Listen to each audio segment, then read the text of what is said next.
Don't believe everything you think. Why your thinking is the beginning and end of suffering. By Joseph Wynn. Narrated by me, Joseph Wynn. For Kenna, an angel on earth who taught me what unconditional love truly is and how it can change the world. Acknowledgement. Thank you, Sydney Banks, for sharing the principles you have discovered with the world. It is because of you that I've been able to find the truth within myself and now have the same privilege of sharing it with the world. Thank you to my teachers and mentors, Joe Bailey and Michael Neal, for sharing the 3 principles with me, which have changed my life forever. You have my eternal gratitude for your generosity and heart of service that keeps on giving. Thank you for all you do and will continue to do for others. Thank you to all my dear friends and family, Mom, Dad, Anthony, James, Christian, Brian, and many more, for helping me discover my own divinity and for encouraging me to write this book. Without any of you, this book would not be in existence. Please know that because of you, the impact you have on me and anyone who will ever come across this book is infinite and will continue to change the lives of generations yet to be born. And thank you, Kenna, for being one of the loveliest, most effervescent souls I have ever experienced, and for showing me what true unconditional love is. I am perpetually humbled by your beautiful presence and can never thank you enough for the gift of your never-ending love for me and everyone you meet. Introduction. What you will discover in this book and how to get the most out of reading it.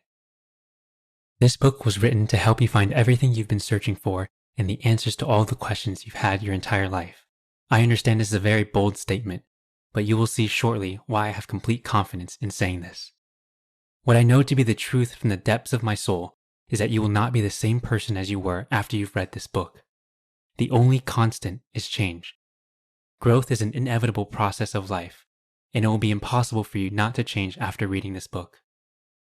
We cannot change what we are not aware of, and once we are aware, we cannot help but change. Sheryl Sandberg. No matter who you are, where you're from, what your background is, what you've done and haven't done, what your status or wealth you do or don't have, Martian or not, you can find total peace, unconditional love, complete fulfillment, and an abundance of joy in your life. I promise that you are not the exception, even though it may seem like it. Love knows no boundaries. An open mind and a willing heart are all you need to receive every answer you've been looking for. And yes, there are extremely practical implications and byproducts of understanding what is inside this book, which many of my coaching clients have experienced, such as a 2 to 5 increase in income, exponential growth in their businesses, deeper and more harmonious relationships, overcoming lifelong addictions, the spontaneous disappearance of destructive habits, an increase in health, vitality, and overall energy. Miracles like this occur every day for many who understand the principles within this book. And this is just the tip of the iceberg. If I were to just list out some of the improvements and results people have gotten from this understanding, more than half of this book would just be stories of such miracles that happen daily. I am reluctant to mention any of these external results because it's not the point of this book. These physical manifestations are the byproduct of the inside-out understanding of how our experiences of life work. In actuality, we only want these external results like money and significance because we want to experience certain feelings inside, such as love, joy, peace, and fulfillment. The feeling is really what we want in our lives, not the physical things. But the trap is that we believe the physical things will give us those feelings. The secret lies within the feeling. This book will help guide you to understand how to uncover the truth you already know inside and discover these feelings you've been looking for your entire life. Now let's get into the guide of how to go through this book. Don't read this book for information. Read it for insight. Insight or wisdom can only be found within. That's why it's called insight. Inside. To find everything you're looking for in life, you must look inside yourself and discover the wisdom that already exists within you. All the answers lie deep within your soul. This book is merely a guide to help you look in the right place. I truly admire anyone who still has the hope that what they're looking for is still out there. This means you have hope. Without hope, we have nothing. So the fact that you're here reading this now is a testament to your faith, courage, and strength. I know with 100% certainty that you will find what you're looking for if you continue down the path you're on with the hope you have in your heart. I want to make clear that this book is not the only book that contains truth. The truth lies within everyone and in everything. You must look beyond the form, the physical, to see and experience the truth, the spiritual. The words in this book are not truth. They point to the truth. Look beyond the words to see the truth for yourself. Truth cannot be intellectualized. It can only be experienced. The truth lies within a feeling, which is why it cannot be formulated into a word. If you want to find the truth, look beyond the words and look for a feeling. Many who discover the truth will describe the feeling as one of complete peace, unconditional love, and an overwhelming amount of joy. People also describe it as the most familiar, unfamiliar feeling. It feels like you're finally home. Look for that feeling and everything will be revealed to you. In this book, I will not say anything you don't already know deep inside your soul. This is why it will be a familiar, unfamiliar feeling when you experience the truth. Don't try to use your intellect to figure it all out. You won't. As soon as you intellectualize it, you've missed it.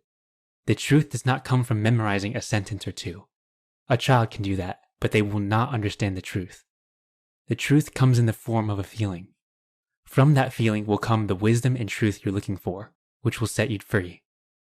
And that's what we're all ultimately seeking, isn't it? What I will unveil to you in this book will seem simple. It will seem almost too simple, and your brain, ego, will try to fight it or attempt to make it more complex. It will think it can't be this simple. When that time comes, I want you to remember that the truth is always simple. What is complex can always be broken down into its smaller counterparts. The truth cannot be broken down into smaller constituents, which is what makes it a truth. This is why the truth is always simple. If you want to find the truth, look for simplicity. Approach this book with an open mind and a heart of pure intention to know the truth, and you'll receive everything you've been searching for. Before we move on, I want to take a moment to express my deepest gratitude for you being here and sharing your time and attention with me. Those are some of the most valuable life forces you could give to another, so thank you for that gift to me, which you are also giving to yourself. Never forget your own divinity, because it is only through our divinity that we have our humanity. With love and light, Joseph. Chapter 1. The Journey to Finding the Root Cause of Suffering. People have a hard time letting go of their suffering. Out of a fear of the unknown, they prefer suffering that is familiar. Thich Nhat Hanh. There is an important distinction to make when we're speaking about suffering. When I mention suffering in this book, I'm referring to psychological and emotional suffering. There is a way in which no matter what happens in your life, you do not have to suffer emotionally or psychologically. I am not saying that what we go through is all in our heads or made up. Terrible and unfortunate events happen to people every single day. What I'm saying is that although we experience a lot of pain in our lives, suffering is optional. In other words, pain is unavoidable, but how we react to the events and circumstances that happen in our lives is up to us, and that will dictate whether we suffer or not. Buddhists say that anytime we experience a negative event in our lives, two arrows fly our way. Being physically struck by an arrow is painful. Being struck by a second emotional arrow is even more painful. Suffering. The Buddha explained, in life, we can't always control the first arrow. However, the second arrow is our reaction to the first. The second arrow is optional. When I first heard this quote from Buddha a few years back, I was confounded because although I understood what he meant, I didn't know how I could apply this in my own life. If anyone were given the clear choice of suffering and not suffering, I don't think anyone in their right mind would choose to suffer. So how can I just choose not to suffer? If it were as easy as that, I don't think anyone would be suffering anymore. It wasn't until years later that I came across a new understanding of where suffering comes from, that I was able to stop it at its source. As I began my journey of self-improvement, I came across a myriad of different teachings, studies, and methods to help people overcome their problems. I read dozens, if not hundreds of books, studied psychology, went to therapists, listened to many different thought leaders, tried changing my habits, waking up at 4 a.m., changing my diet, becoming more structured and disciplined, shadow work, studying different personality types, meditating daily, going on spiritual retreats, following spiritual masters, and researching different ancient religions. If you name it, I've probably tried it. I was desperate to find an answer because I wanted to know how to stop suffering in my own life, as well as help others do the same. Although some of those things did help me improve incrementally, it didn't stop my suffering entirely. I still always felt extremely anxious, fearful, unfulfilled, irritated, angry, frustrated, and heavy every single day. Even after doing all of that, I still didn't discover the answer, and if I'm being honest, I was even more lost before than I started on this quest. I felt purposeless, hopeless, and directionless. I didn't know what to do anymore, where to look, or who to talk to. It wasn't until I was in my darkest hour that a glimmer of hope began to lead me to the light. All of a sudden, after years and years of searching, I stumbled upon one of my first mentors that taught me how to become a coach, and he revealed to me the answer of how I can alleviate my own suffering. The answer I discovered was in the understanding of how our minds work and how the human experience is created. Chapter 2: The Root Cause of All Suffering. One who looks around him is intelligent.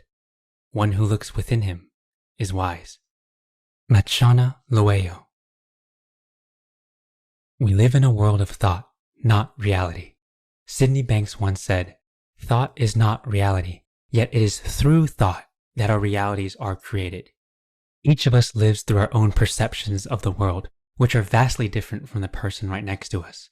An example of this is that you could be sitting in a coffee shop, having a quarter-life existential crisis, completely stressed out of your mind about how you have no idea what you're doing with your life when it seems like everyone else has theirs together, while the person right next to you is happily enjoying their freshly brewed drink while peacefully people watching. You both are in the exact same coffee shop, smelling the same aroma, surrounded by the same strangers, but how the world looks to both of you couldn't be more different. Many of us go through the exact same events or are in the exact same location at the same time, yet are having completely different experiences of the world. Here's another example of how we live in a world of thought and not reality. If you walk up to 100 different people and ask each of them what money means to them, how many different answers do you think you'll get? Close to 100 different answers. Money is technically the same thing, but it means something different to each person. Money could mean time, freedom, opportunity, security, peace of mind, or it could mean evil, greed, or the reason why people commit crimes. For now, I'm not going to get into which one is right or wrong.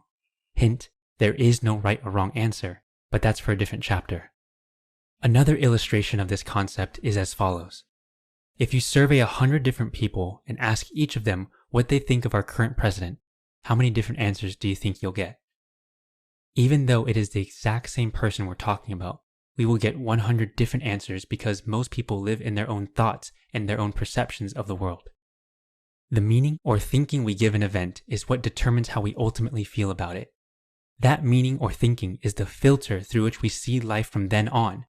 Because of this, we live through a perception of reality and not reality itself. Reality is the event that happened with no meaning, thinking, or interpretation of it. Any meaning or thinking we give an event is on us, and that is how our perception of reality is created. This is how our experience of life is created from the inside out. It's not the events that happen in our lives, but our interpretation of them, which causes us to feel good or bad about something.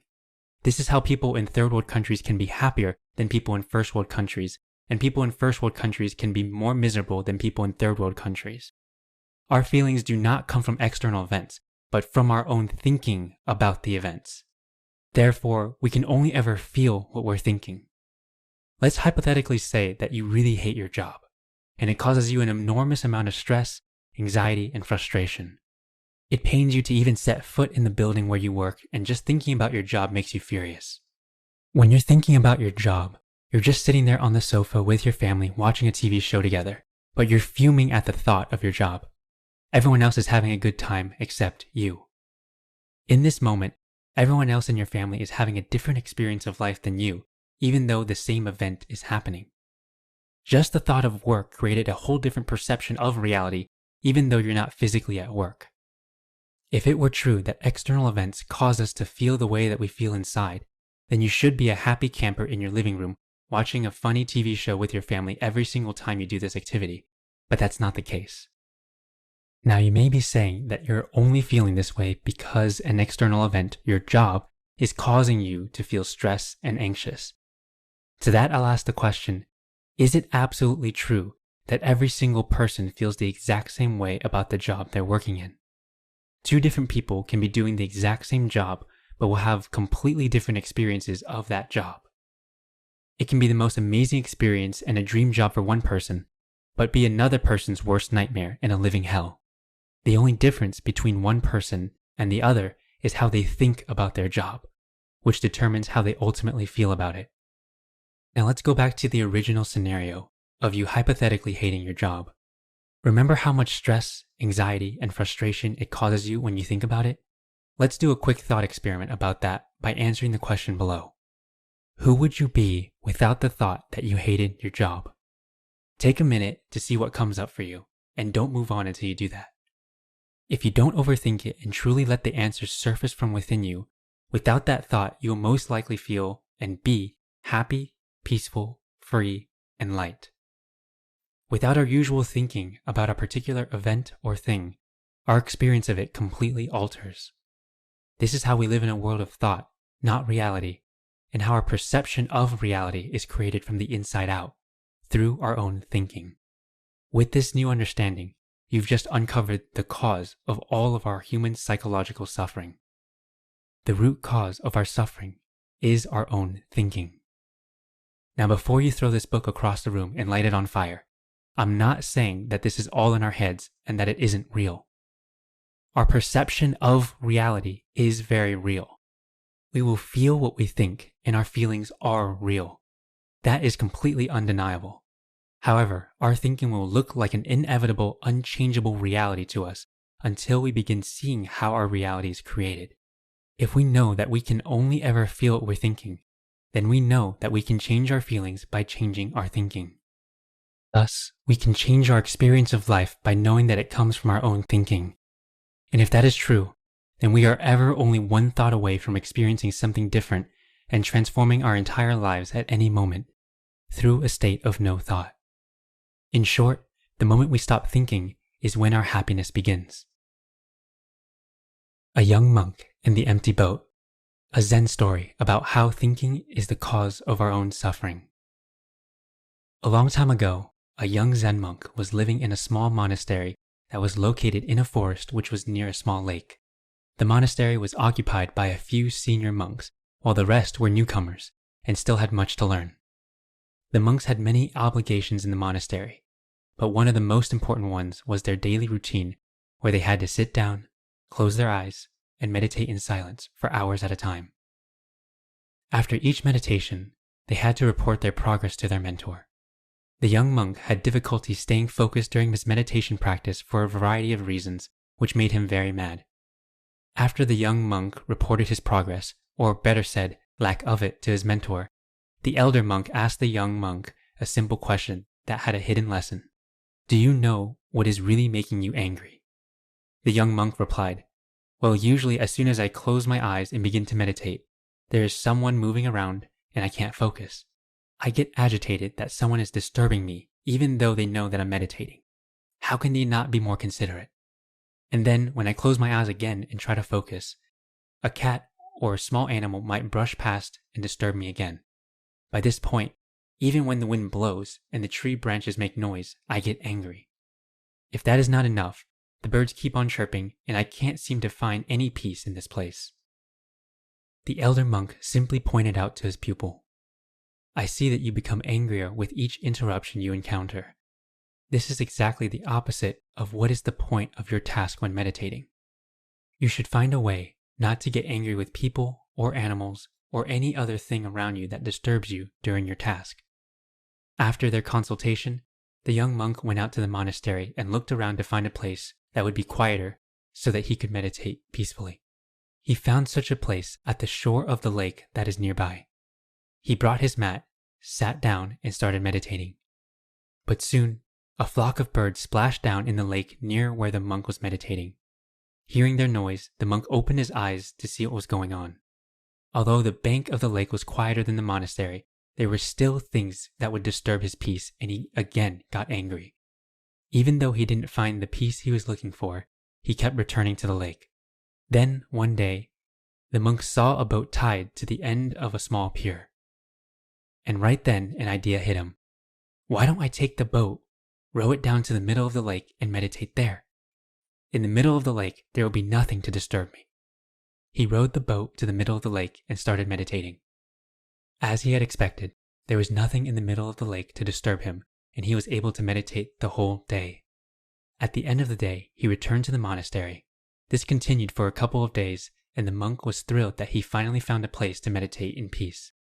He hadn't felt angry and could continue the meditation practice in a calm manner. On the third day, the monk sat in the boat, rowed to the middle of the lake, and started meditating again. A few minutes later, he heard some splashing of water and felt that the boat was rocking. He started getting upset that even in the middle of the lake, there was someone or something disturbing him. When he opened his eyes, he saw a boat heading straight towards him. He shouted, "Steer your boat away, or else you'll hit my boat." But the other boat kept coming straight at him and was just a few feet away. He yelled again, but nothing changed, and so the incoming boat hit the monk's boat. Now he was furious. He screamed, "Who are you?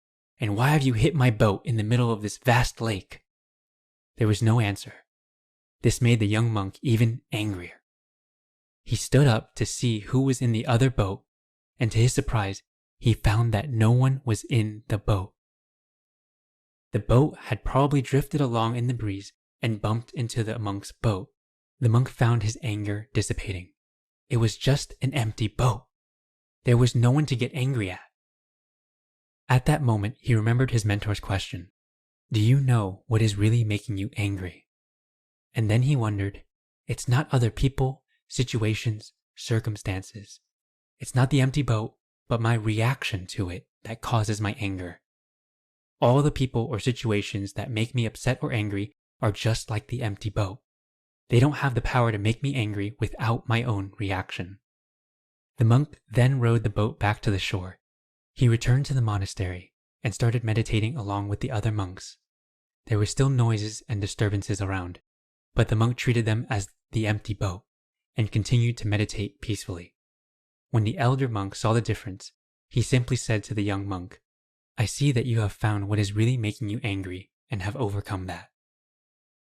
Chapter 3. Why do we even think? I think and think and think. I've thought myself out of happiness 1,000,000 times, but never once into it. Jonathan Safran Foer.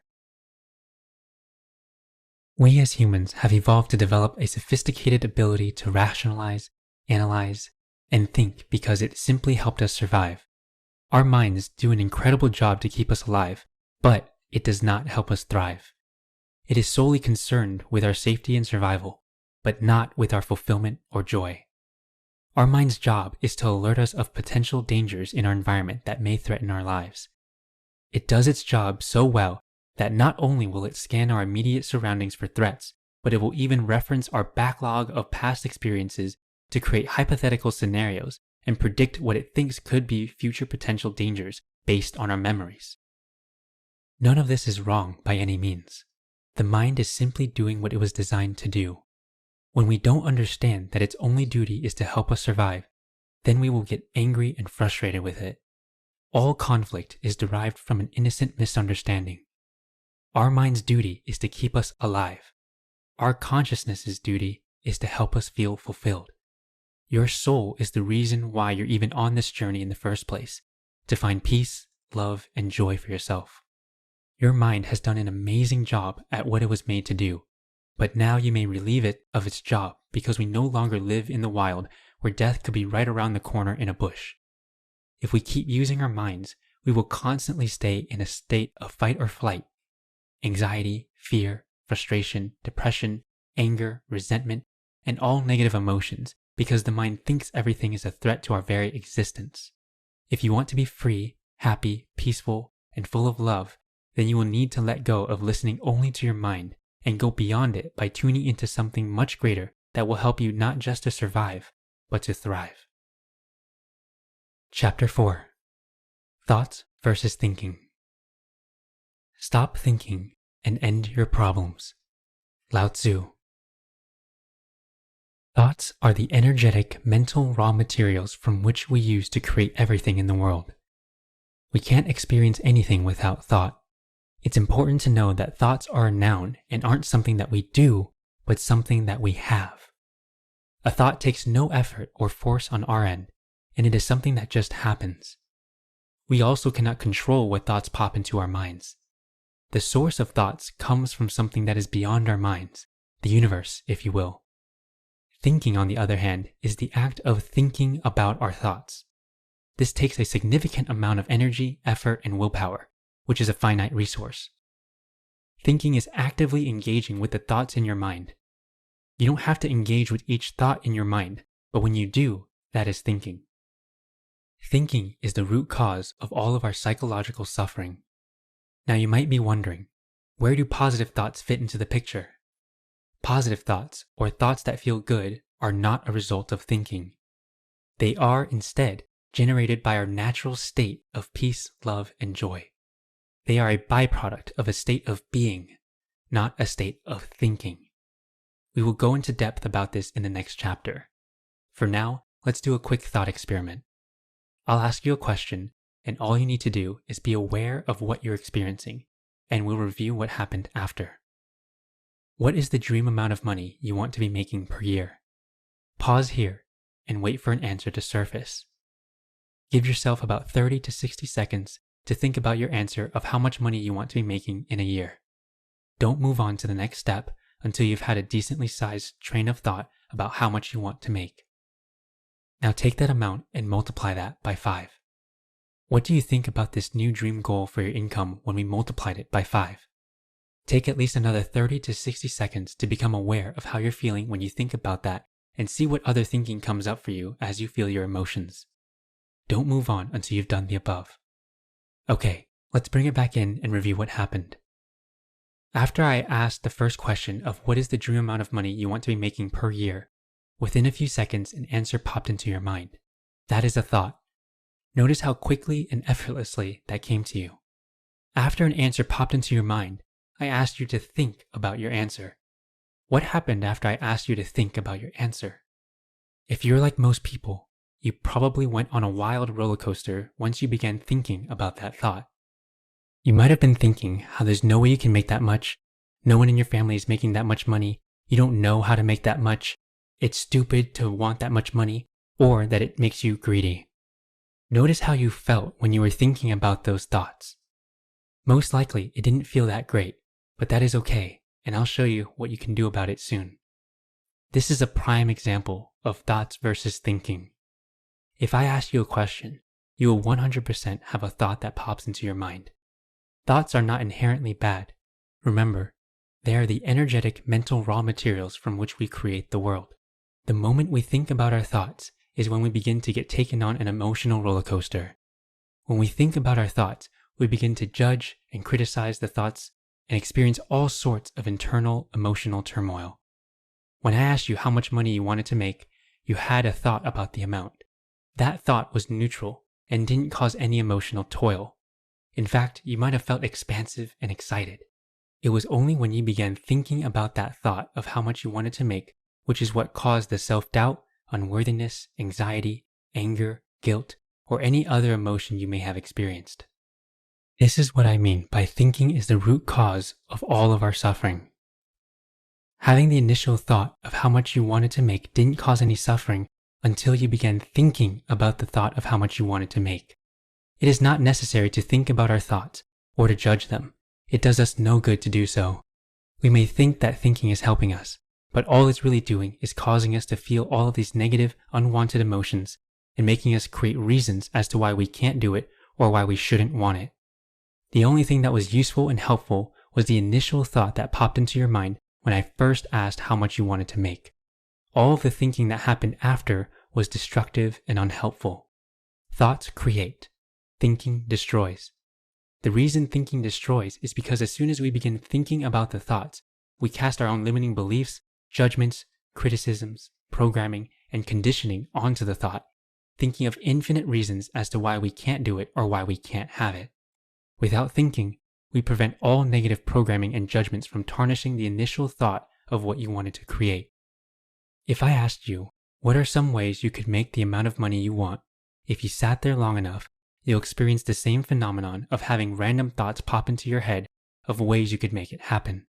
These are thoughts of creation. Thoughts are inherently infinite, expansive, and energetically positive.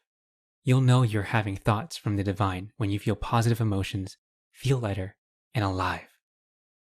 As soon as you begin thinking about those thoughts of the ways you can make the amount of money you want, you'll immediately feel heavy, restricted, limited, along with a whole onslaught of negative emotions.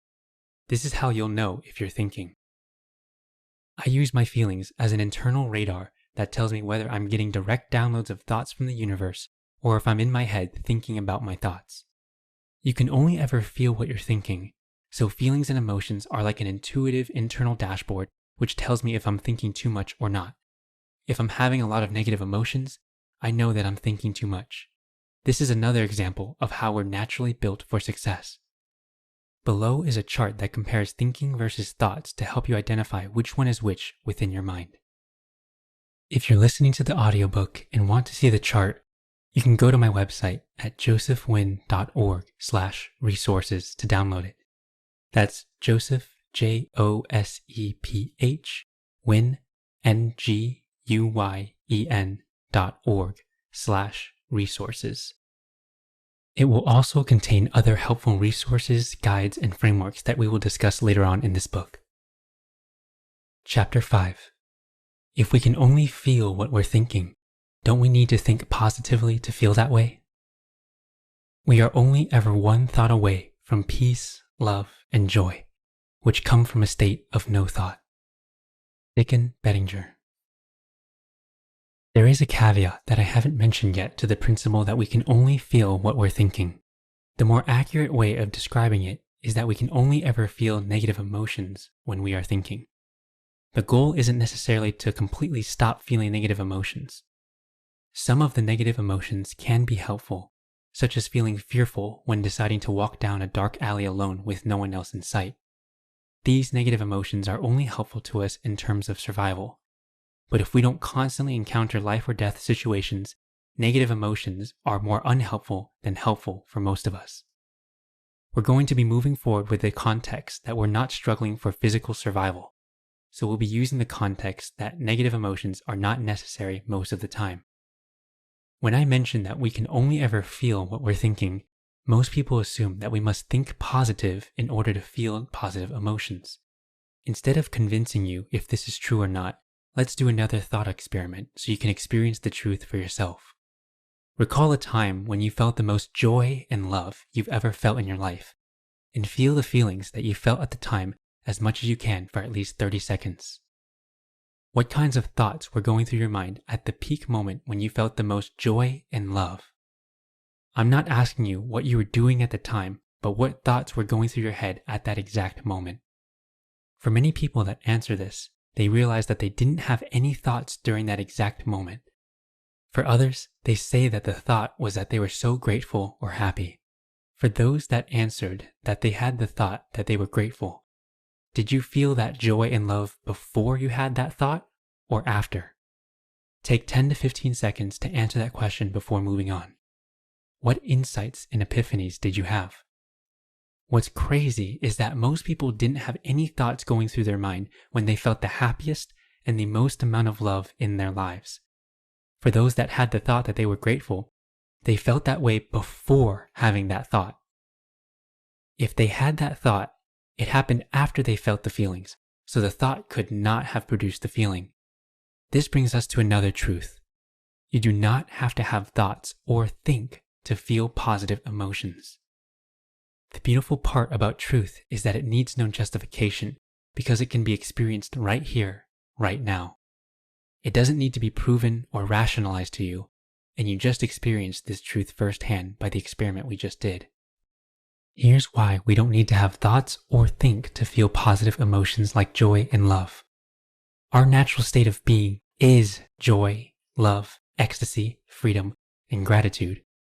This may be hard to believe because if it's natural, why don't we feel that way all the time? I'll answer this in a bit. If we want to see the natural state of anything, one of the best ways is to look at nature and the state of it in its infancy, before it's affected or conditioned by its environment. For example, let's look at the natural state of a baby. What is a baby's natural and default state, assuming the baby wasn't abused, neglected, or had any physical issues? Are babies naturally stressed, anxious, fearful, and self-conscious? Or are they naturally in a state of bliss, happiness, and love? Our natural state of being is joy, love, and peace. Therefore, any thinking that we do will only take us away from those natural states of being, which is why whenever we feel extremely stressed, we are having a lot of thinking going on. The strength of the negative emotion we feel is in direct proportion to how much thinking we are doing in the moment. On the other hand, the intensity of the positive emotion we feel is inversely proportional to the amount of thinking we are doing in the moment. In other words, the less thinking we have going on, the stronger the positive emotion we feel in the present. To see the truth in this, recall a few other memories you had when you were extremely stressed and anxious and see how much thinking was going on at the time. Take about 1 to 2 minutes to do this. Then, recall a few memories where you were the happiest or felt the most joy and love and see how much thinking you had going on at that time. Take another 1 to 2 minutes to do this before moving on to really experience and internalize the truth of what you see. An analogy that my coach taught me to help me crystallize this concept was to imagine our mind has a speedometer, just like in a car, but instead of miles per hour, it is thoughts per minute. The more thinking we have going on, the higher the thoughttometer goes. And if we have enough thinking going on, it will go to the red zone. This is when we feel extremely stressed, burned out, frustrated, and angry. It is not the content of our thinking that causes us stress, but that we are thinking, period. The amount of thinking we have going on is directly correlated to the magnitude of stress and negative emotions we are experiencing at any given moment. When you're experiencing a lot of frustration, stress, anxiety, or any negative emotions, just know that it's because you're thinking, and the intensity of those emotions is directly correlated to how much thinking is going on. Therefore, it's not what we're thinking about that's causing us suffering, but that we are thinking. To summarize, we do not have to try to think positive to experience love, joy, bliss, and any positive emotions we want because it is our natural state to feel those emotions. The only times we don't naturally feel these emotions is when we begin to think about the thoughts we're having, thus blocking the direct connection to infinite intelligence, and we feel stressed, anxious, depressed, and fearful. It is not about the content of our thinking, but that we're thinking, which is the root cause of our suffering. The intensity of the negative emotions is directly correlated to the amount of thinking we have going on in the present. The less thinking we have, the more space we create for positive emotions to naturally surface. Chapter 6. How the Human Experience is Created. The 3 Principles. If the only thing people learned was not to be afraid of their experience, that alone would change the world. Sydney Banks. At its fundamental level, the human experience is created by these 3 principles: universal mind, consciousness, and thought. These 3 principles work together to allow us to experience everything we do in life, and if one of these 3 is missing, we wouldn't be able to experience anything. These 3 principles were first discovered by Sydney Banks, and now I have the humbling privilege to share them with you. Understanding these 3 principles enables us to know how we can alleviate ourselves from our suffering, but also allows us to create from source. Universal mind. Universal mind is the intelligence behind all living things. It is the life force and energy that is in all things. It is how an acorn knows how to grow into a tree, how the planets know how to stay in orbit, and how our bodies know how to heal itself when we get a cut. It's how our bodies know how to self-regulate and keep us alive without us having to manually do everything, like breathing and beating our heart. The intelligence that knows how to do all of this and is in all things is called universal mind. Many people call this God, infinite intelligence, the quantum field, source, and other names. This is where thoughts come from as well as everything else in the universe.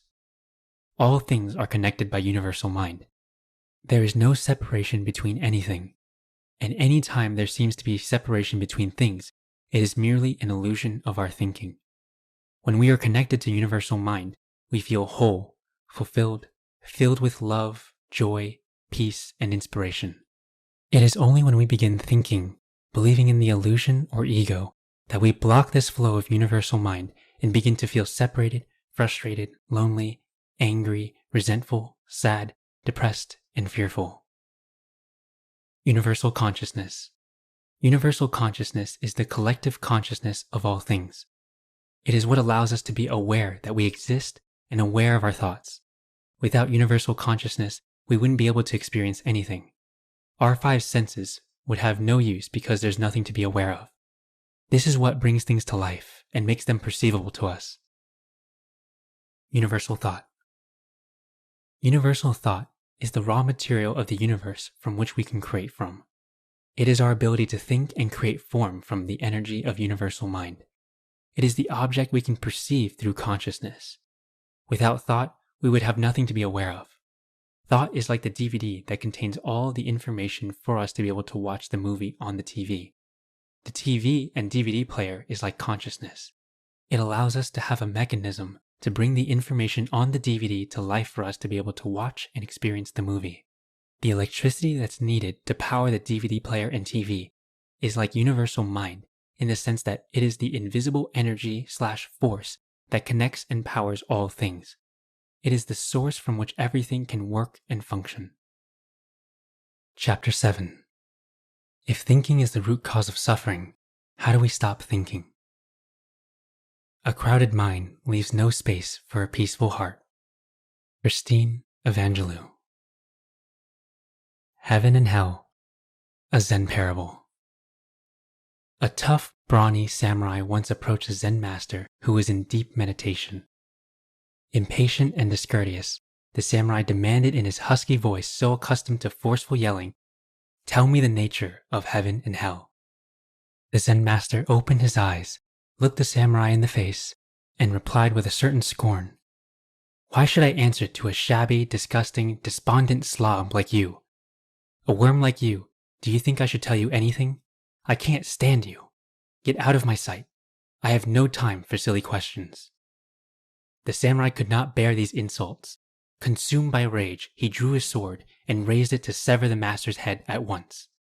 Looking straight into the samurai's eyes, the Zen master tenderly declared, "That's hell." The samurai froze. He immediately understood that anger had him in its grip. His mind had just created his own hell, one filled with resentment, hatred, self-defense, and fury. He realized that he was so deep in his torment that he was ready to kill somebody. The samurai's eyes filled with tears. Setting his sword aside, he put his palms together and obsequiously bowed in gratitude for this insight. The Zen master gently acknowledged with a delicate smile, "And that's heaven." It's not possible to just entirely stop thinking, but what we can do is reduce the time we spend thinking so that it gets smaller and smaller each day that passes. Eventually, we can get to the point where we spend most of our day not caught up in our thinking and live in a blissful state most of the time. When we say that we want to stop thinking, many people assume that we are trying to stop all thoughts in general. This isn't what we're trying to do. Now that you know the difference between thoughts and thinking, we are working on allowing thoughts to come and flow through us while minimizing the thinking about those thoughts that emerge. The most interesting and almost paradoxical thing about stopping our thinking is that we don't have to do anything to minimize it other than be aware of it. By us becoming aware that we are thinking and that it is the root cause of all our suffering, it automatically makes us conscious to that fact and we become detached to it, allowing it to settle and pass. This takes almost no effort and is done through pure presence in the moment. Here's an analogy from one of my mentors that illustrates this concept. Imagine I give you a bowl of cloudy, dirty, murky water. If I asked you, how would you make the water clear? How would you do it? Take 15 seconds to see what answers you come up with before moving on. Most people say something along the lines of filtering the water or even boiling it. What most people don't realize is that if we let the bowl of dirty water sit for a period of time, we can see that the dirt begins to settle on its own in the water, and after a while, the water becomes clear on its own. This is how our minds also work. If we let our thinking sit without disturbing it by trying to filter or boil it, the thinking will settle down on its own, and our minds will become free from thinking. The natural state of water is clear, and the natural state of our minds is also clear if we do not disturb it. If life begins to feel unclear, disorganized, stressful, and you're not sure what to do next, you now know that it's only because your thinking is stirring up the dirt, making your mind cloudy and difficult to see ahead. You can use this as an indicator to help you realize you are thinking way too much. Once we become aware of the fact that we are only feeling what we're thinking, and that thinking is the root cause of our unpleasant experience, we see it for what it truly is. Then we allow it to settle by giving it space, and slowly we will see how we begin to have a clear mind again. You can also compare thinking to quicksand. The more that we fight our thinking, the more it amplifies the negative emotions and the worse it gets. The same is true for quicksand. If we're in quicksand, the way out isn't to fight it. If we panic and frantically try to fight it, it only makes things worse by tightening the grip it has on us and pulling us down under faster. The only way out is to stop struggling and allowing the natural buoyancy of your body to take over and bring you back up to the surface with ease. The only way to break free from our thinking is to let go and trust that our natural inner wisdom will guide us back to clarity and peace like it always has. If you find yourself fluctuating between thinking and non-thinking, know that it is completely okay and quite normal. There is no way that we can remain in a state of non-thinking every second of every day, and if we try to make that our goal, we will cause ourselves to suffer by forcing ourselves back into thinking again. We are spiritual, infinite beings having a physical, finite experience. Because of this, we are literally a living gateway between the human and the divine, so we will naturally oscillate between the two states of feeling anxious and stressed, and joyful and peaceful. We cannot control or prevent the oscillation between thinking and non-thinking, but we can minimize the time spent in thinking and thus creating more moments where we do feel joyful, peaceful, passionate, and full of love. Although not being able to control when we begin to think can seem like we are cursed with an inevitable fate, it is not something to worry about because we can always return to the state of non-thinking. It is just a part of our beautiful human experience. What can give us true peace is knowing that we always have this state of pure peace, love, and fulfillment underneath any thinking that we may ever have at any given moment. That beautiful state we always want is something we can never lose, but only forget. But just because we forget it doesn't mean it's not there. Just like when it becomes night and the sun sets, we know that the sun is always there, we just can't see it. If we thought when the sun sets that it may never come back, then understandably we will have a lot of anxious and fearful thoughts. The same is true for our state of being. We are ever really one moment away from remembering that we always have that infinite well of clarity, love, joy, peace, and fulfillment. We will forget sometimes, but when we do remember and realize that we are caught up in our thinking when we experience negative emotions, that alone will allow us to return back home to our natural, beautiful state. All we have to do is remember it, know that this is just our thinking, and have peace knowing that the sun is not gone forever and that it will rise again soon enough. Having that understanding will allow us to appreciate the nighttime for its existence and role in the universe. From that, we can see how it is meant to be a part of our human experience and begin to cherish its beauty as much as the sun. Chapter 8. How can we possibly thrive in the world without thinking? Anxiety is thought without control. Flow is control without thought. James Clear. Here's a question that will guide you to an insight about this question. What thoughts are going through your head when you're doing your absolute best work, when you're fully captivated and entranced by what you're doing in the moment? Take about 15 seconds to wait for an answer to pop up before moving on. If you still haven't had the insight or epiphany from the answer, here's another question that may point you in the right direction. When you are loving what you do so much and are completely engrossed in it that you lose all sense of time and space, also known as when you're in the state of complete flow, what thoughts are going through your mind as you're in the state of flow in the moment? Pause here and wait for an answer to arise. Give it about 30 to 60 seconds for the insight to come in. When you are doing your best work and are in a total state of flow, where there is no separation between you or the work that you are doing, you are having no thoughts in the moment. And if you are having thoughts, it's just flowing right through you without you having to think about it. In other words, the state of peak performance for humans can be described as the state of non-thinking. It may seem crazy, but we do our best work when we aren't thinking, and you just proved it with your own experience. Here's another example that will illuminate the truth of this topic. When professional or even Olympic athletes are competing, do you think they are thinking and overanalyzing every single thing that's happening during the game? What thoughts or thinking do you think is going on during the competition for them?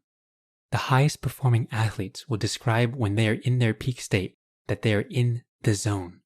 This zone is the state of flow or the state of non-thinking. In Japanese culture, they have a beautiful word to describe this phenomenon: mushin.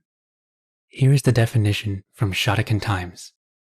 Mushin is achieved when the mind is free from random thoughts, free of anger, free of fear, and particularly free of ego. It applies during combat and or other facets of life. When mushin is achieved during combat, there is an absence of loose or rambling thoughts. It leaves the practitioner free to act and react without hesitation. He reacts according to all of the study and training that has brought the karateka to this point, relying on not what you think should be your next move, but what on your trained, instinctive, subconscious reaction directs you to do. After practice, thinking hinders the performance of athletes, and the same is true for everyone. We only hesitate, are reluctant, have doubts, insecurities, and fears only when we begin thinking and overanalyzing. We function and perform our best and embody our full potential the moment we enter the state of non-thinking. Without thinking, we are free from limitations of the ego and are able to create the most incredible things in the world. I am not asking you to adopt this belief, but to try and experience it for yourself so that you gain the insight to make it your own. Chapter 9. If we stop thinking, what do we do about our goals, dreams, and ambitions? There are no limitations to the mind except those we acknowledge. Napoleon Hill. I think, therefore I suffer.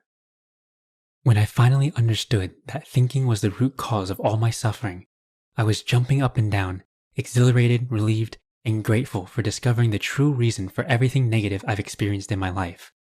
This ecstasy was short-lived though, because soon after the exuberance settled, the next thoughts popped into my mind. If thinking is the root cause of all my suffering, and I just stop thinking, how do I live my life now? What about all of my goals, dreams, and ambitions? Do I stop wanting things in life? Will I just devolve into a couch potato and not do anything with my life anymore? In case you are wondering, yes, I am telepathic, and yes, I can read your mind. Just kidding. But if you are wondering how I wrote the exact or very similar questions and know what thoughts you most likely have right now, it's because I am human also, contrary to popular belief. All of us are going through similar journeys of awakening to our true selves, so rest assured that many people are having the exact same thoughts you are having right now as you come to see your true magnificence.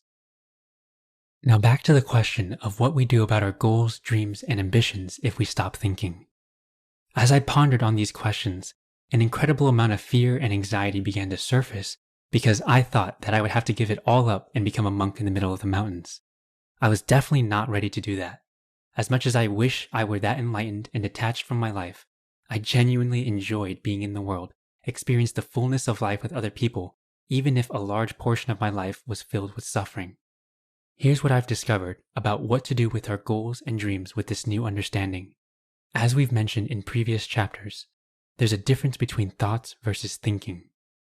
The source of thoughts and the source of thinking are different, and the source is what will dictate whether it causes suffering or not. Similarly, where our goals and dreams come from will determine whether we feel great about pursuing them or not. Like everything in this world, there is nothing inherently good or bad, only our making thinks it's so. Goals, dreams, and ambitions are not good or bad, so it's not really an either-or situation, but more about where those goals are coming from. There are two sources of goals: goals created out of inspiration and goals created out of desperation. When goals are created out of desperation, we feel a large sense of scarcity and urgency. It feels heavy, like a burden. We may even feel daunted by the colossal task we've just committed ourselves to.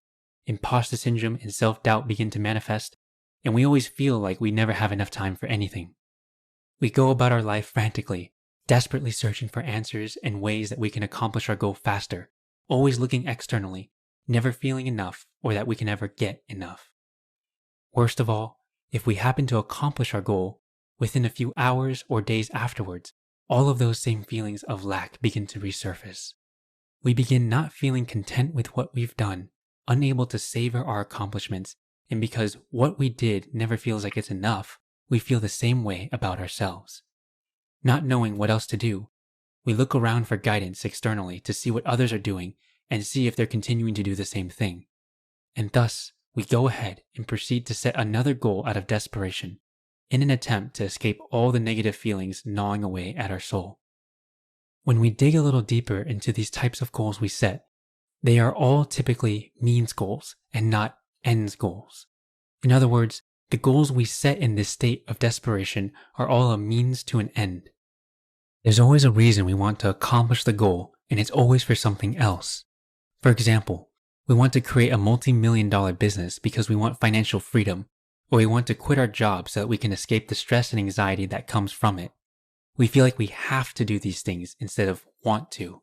Goals created out of desperation are typically realistic and created from analyzing our past and what we think would be plausible in the moment. It feels very confining and limiting. Although these types of goals and dreams may excite us in the moment, as soon as we begin to try to create it, we feel a lack and we are desperate to bring the dream to life. Paradoxically, if we end up achieving the goal created out of desperation, we end up feeling more empty than we did before it. The next logical thing we tend to do is to create an even bigger goal out of an even greater desperation to hopefully make us feel whole inside. This is how most of us set our goals and how we live our lives. I'm also not saying this to criticize or judge at all, but to reveal the reality of it.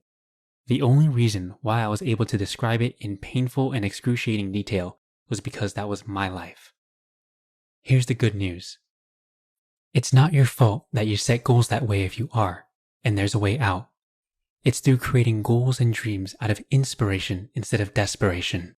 When we create goals out of inspiration versus desperation, it is a completely different story. In this state, we are creating because we feel deeply moved, inspired, and expansive.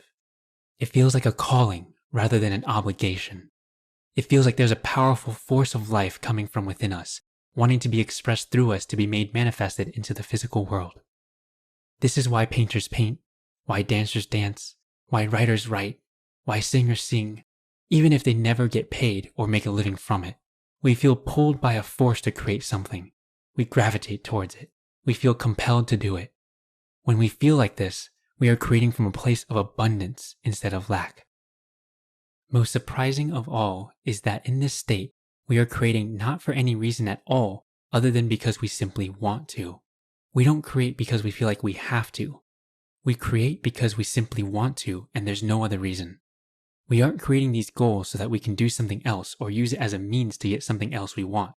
This creating comes from a place of wholeness and abundance. It's an overflowing of love and joy for life. This is the reason why most of us want or have kids. It's not so that we can milk our kids for their money once they're old enough to work and hopefully use them as a retirement plan. We want to have kids because we want to share the abundance of what we have with them, and it comes from a place of sharing what we have lots of versus trying to get something out of them. This feeling of deep inspiration is incredibly difficult to describe because it does not come from this world. It really doesn't come from us, but through us from something greater than us. I like to call this divine inspiration because the ideas and vision of what we want to create seem far bigger than what we could have possibly imagined or come up with ourselves. Since divine inspiration doesn't come from us but from something greater, It doesn't analyze or rely on past data or what you or anyone in the world has already accomplished. Divine inspiration is what happens when groundbreaking creations and inventions are created that seemed to be impossible not too long ago. It knows no boundaries, limits, or constraints. It is an incredibly expansive force that energizes and lifts us, making us feel like we're high on life. In this state, we feel whole, complete, filled with unconditional love, joy, and peace. We don't analyze, compare, criticize, judge, or rationalize anything, but instead, we truly live, love, share, give, create, grow, and nourish. It really is one of the greatest feelings we can experience, and it is truly a gift that we can experience the divine as humans, and it's because we're from the same source. Everyone has experienced this deep feeling and desire to create something marvelous in the world. Before moving on to the next paragraph, I encourage you to test this theory. Pause here and spend a few minutes thinking about times in your life where you felt an overwhelming feeling and desire to create something magnificent because you felt deeply inspired and called to. It doesn't matter if you actually created it or not, but just think of a time where you felt that feeling to create out of inspiration. Isn't that just one of the most amazing feelings in the entire world? Most of us feel this divine inspiration, but then suppress it as soon as we begin thinking about doing it. We begin to think ourselves into doubt, rationalize why we can't do it, tell ourselves that it's unrealistic, how we should focus on more important things, and that we're not good enough to do it. As soon as we begin to think about the thought of us wanting to create it, it completely shuts off the source of that inspiration, and we go back to living life as usual. When we cut off that source, we also cut off the feelings of abundance, exuberance, ecstasy, joy, pure unconditional love, and go back to the feelings of doubt, anxiety, frustration, sadness, and feel confined, stuck, and frustrated with our lives. We can only ever follow one calling at a time, either inspiration or desperation in the present moment. The two cannot coexist at the same time, but we can fluctuate between the two depending on how much thinking is going on. When we stop thinking, we don't stop having goals and dreams. We actually fall back into our true nature and begin to create goals and dreams out of inspiration versus desperation. We begin to allow thoughts from the universe to come into our mind that lead us to divine inspiration to create something that has never been created before in the world. When we follow divine inspiration, we feel alive, whole, joy, love, peace, and fulfillment. So how can we tell when a goal or dream is created out of inspiration or desperation? A simple way to know if a goal or dream is created out of inspiration is to remember the distinction between thoughts and thinking. Goals and dreams that come in the form of a thought are created out of inspiration. Goals and dreams that come from thinking are created out of desperation. Typically, when we think, we'll analyze, judge, criticize, rationalize, and use our past to try to create our new goals. But this form of creating goals feels extremely restricting and limiting. We don't typically feel good when creating these types of goals, and when we're pursuing them, we do not feel great either, since it's all out of desperation. Another way to identify the two is to sense how you feel energetically.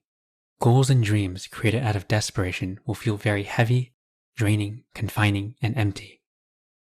We tend to feel a lot of scarcity, fear, and stress, like we have to do it, or that we're obligated to. With these types of goals, it seems like if we do not accomplish it, that there will be dire consequences, hence the high pressure and stakes. I'm sure you can see now how this can create the feeling of desperation. Moreover, we feel like we're trying to accomplish these goals to escape our current situation and get out of something. Our goals created in this state are typically means goals, meaning that we want to achieve these goals so that we can do something else afterwards, such as having the goal to quit our job. Most likely, you'll have this goal because you want to go do something you actually enjoy. But you can see how this goal of quitting your job is just a means goal for you to go do something else. Or having a goal of making $1 million is typically set because you want to have financial freedom and go travel the world. These goals are always a means to an end and not the end itself. There's always a reason that we want to accomplish these goals, and that makes us feel very empty inside. I want to emphasize that none of these goals are inherently bad, or that we shouldn't have these goals of wanting to make money or quitting our jobs. If these goals are created from inspiration, that is completely different. It just depends on the source of the goals and not necessarily the goal itself.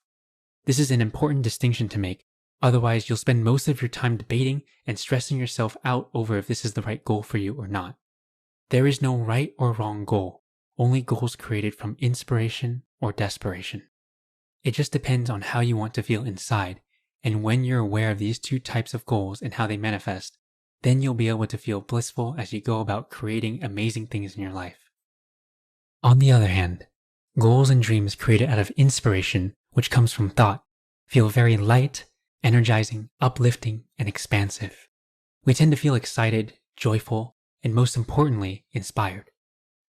We don't feel like we have to create it, but that we want to. Instead of feeling like you need to do this, you feel inspired to. There is virtually no pressure because we're not trying to get out of something or escape our current situation by accomplishing this goal. There is no scarcity or urgency because we don't feel like we're creating from a place of lack, but instead from a place of abundance, and we just want to share it with the world. Since it's coming from inspiration, we are not doing it to get something out of it so we can do something else. It's not a means goal, but simply an end in and of itself. There is no reason we need to create it. We are not creating so that we can feel whole, but we are creating because we feel whole and want to give from that place, not expecting anything from it. I'm sure you can see the stark difference between the two now, and that you can tell which type your goals currently fall under. If most of your goals fall under the category of desperation, don't worry because most people have goals created from desperation, including myself before I knew a better way. So how do we create goals and dreams out of inspiration versus desperation? Creating goals and dreams from inspiration isn't something you have to try to do. We naturally have thoughts of infinite inspiration all the time. If you look at children, they naturally have the wildest dreams and imaginations of what they want to do. It almost doesn't even register in their minds that they can't do something most of the time. The only difference between us and children is that we've learned to shut down all of these thoughts of inspiration, which contain our dreams, hopes, and goals that we truly want to see manifested in the world. Our minds are filled more with reasons of why we can't than thoughts of what we want to create. We innately have an infinite flow of inspiration that comes through us, but we block that flow as soon as we begin thinking about the thoughts we have, which causes self-doubt, self-sabotage, and anxiety. Think of the flow of inspiration to create like a river. The river always flows until man puts something there to block it, like a dam. Then when the dam is there, we ask why there are so many fish dying, animals disappearing, and forests dwindling, when all we need to do is return the river back to its natural state, and everything will be working perfectly fine the way nature intended it to. The same is true for our minds and our goals. We always dream, have big goals, and know what to do at all times when we're tapped into our inner wisdom and inner intelligence, free from thinking. If we simply do not think about our thoughts, any sort of thoughts about dreams, goals, and desires that naturally arise are all from the divine, and that is how you create goals out of inspiration versus desperation. A question that greatly helps me to settle the thinking and tap into the limitless well of possibilities of what I can create is, if I had infinite money, already traveled the world, had no fear, and didn't receive any recognition for what I do, what would I do, or what would I create? Whenever we ask questions, answers always arise. It is impossible for our brains to hear a question and not come up with a response. So when you ask yourself this question, whatever begins to come up for you without any manual thinking will be from the divine and from inspiration versus desperation. The way the question is worded is extremely important because it removes most of the thinking, fear, criticism, and external reasons of why you would want to do something, so it focuses your answer on what you truly want to create. Usually it's for no other reason than you just wanting to create it because it's fun, without any influences from the material world. Try asking the question and seeing what comes up for you. You'll be surprised at what surfaces, but don't get caught up with your thinking when those true dreams of yours begin to be revealed to you. To a mind without the limits of thinking, anything is possible. Chapter 10. Unconditional Love and Creation. The greatest power that mankind could ever achieve is the power of unconditional love.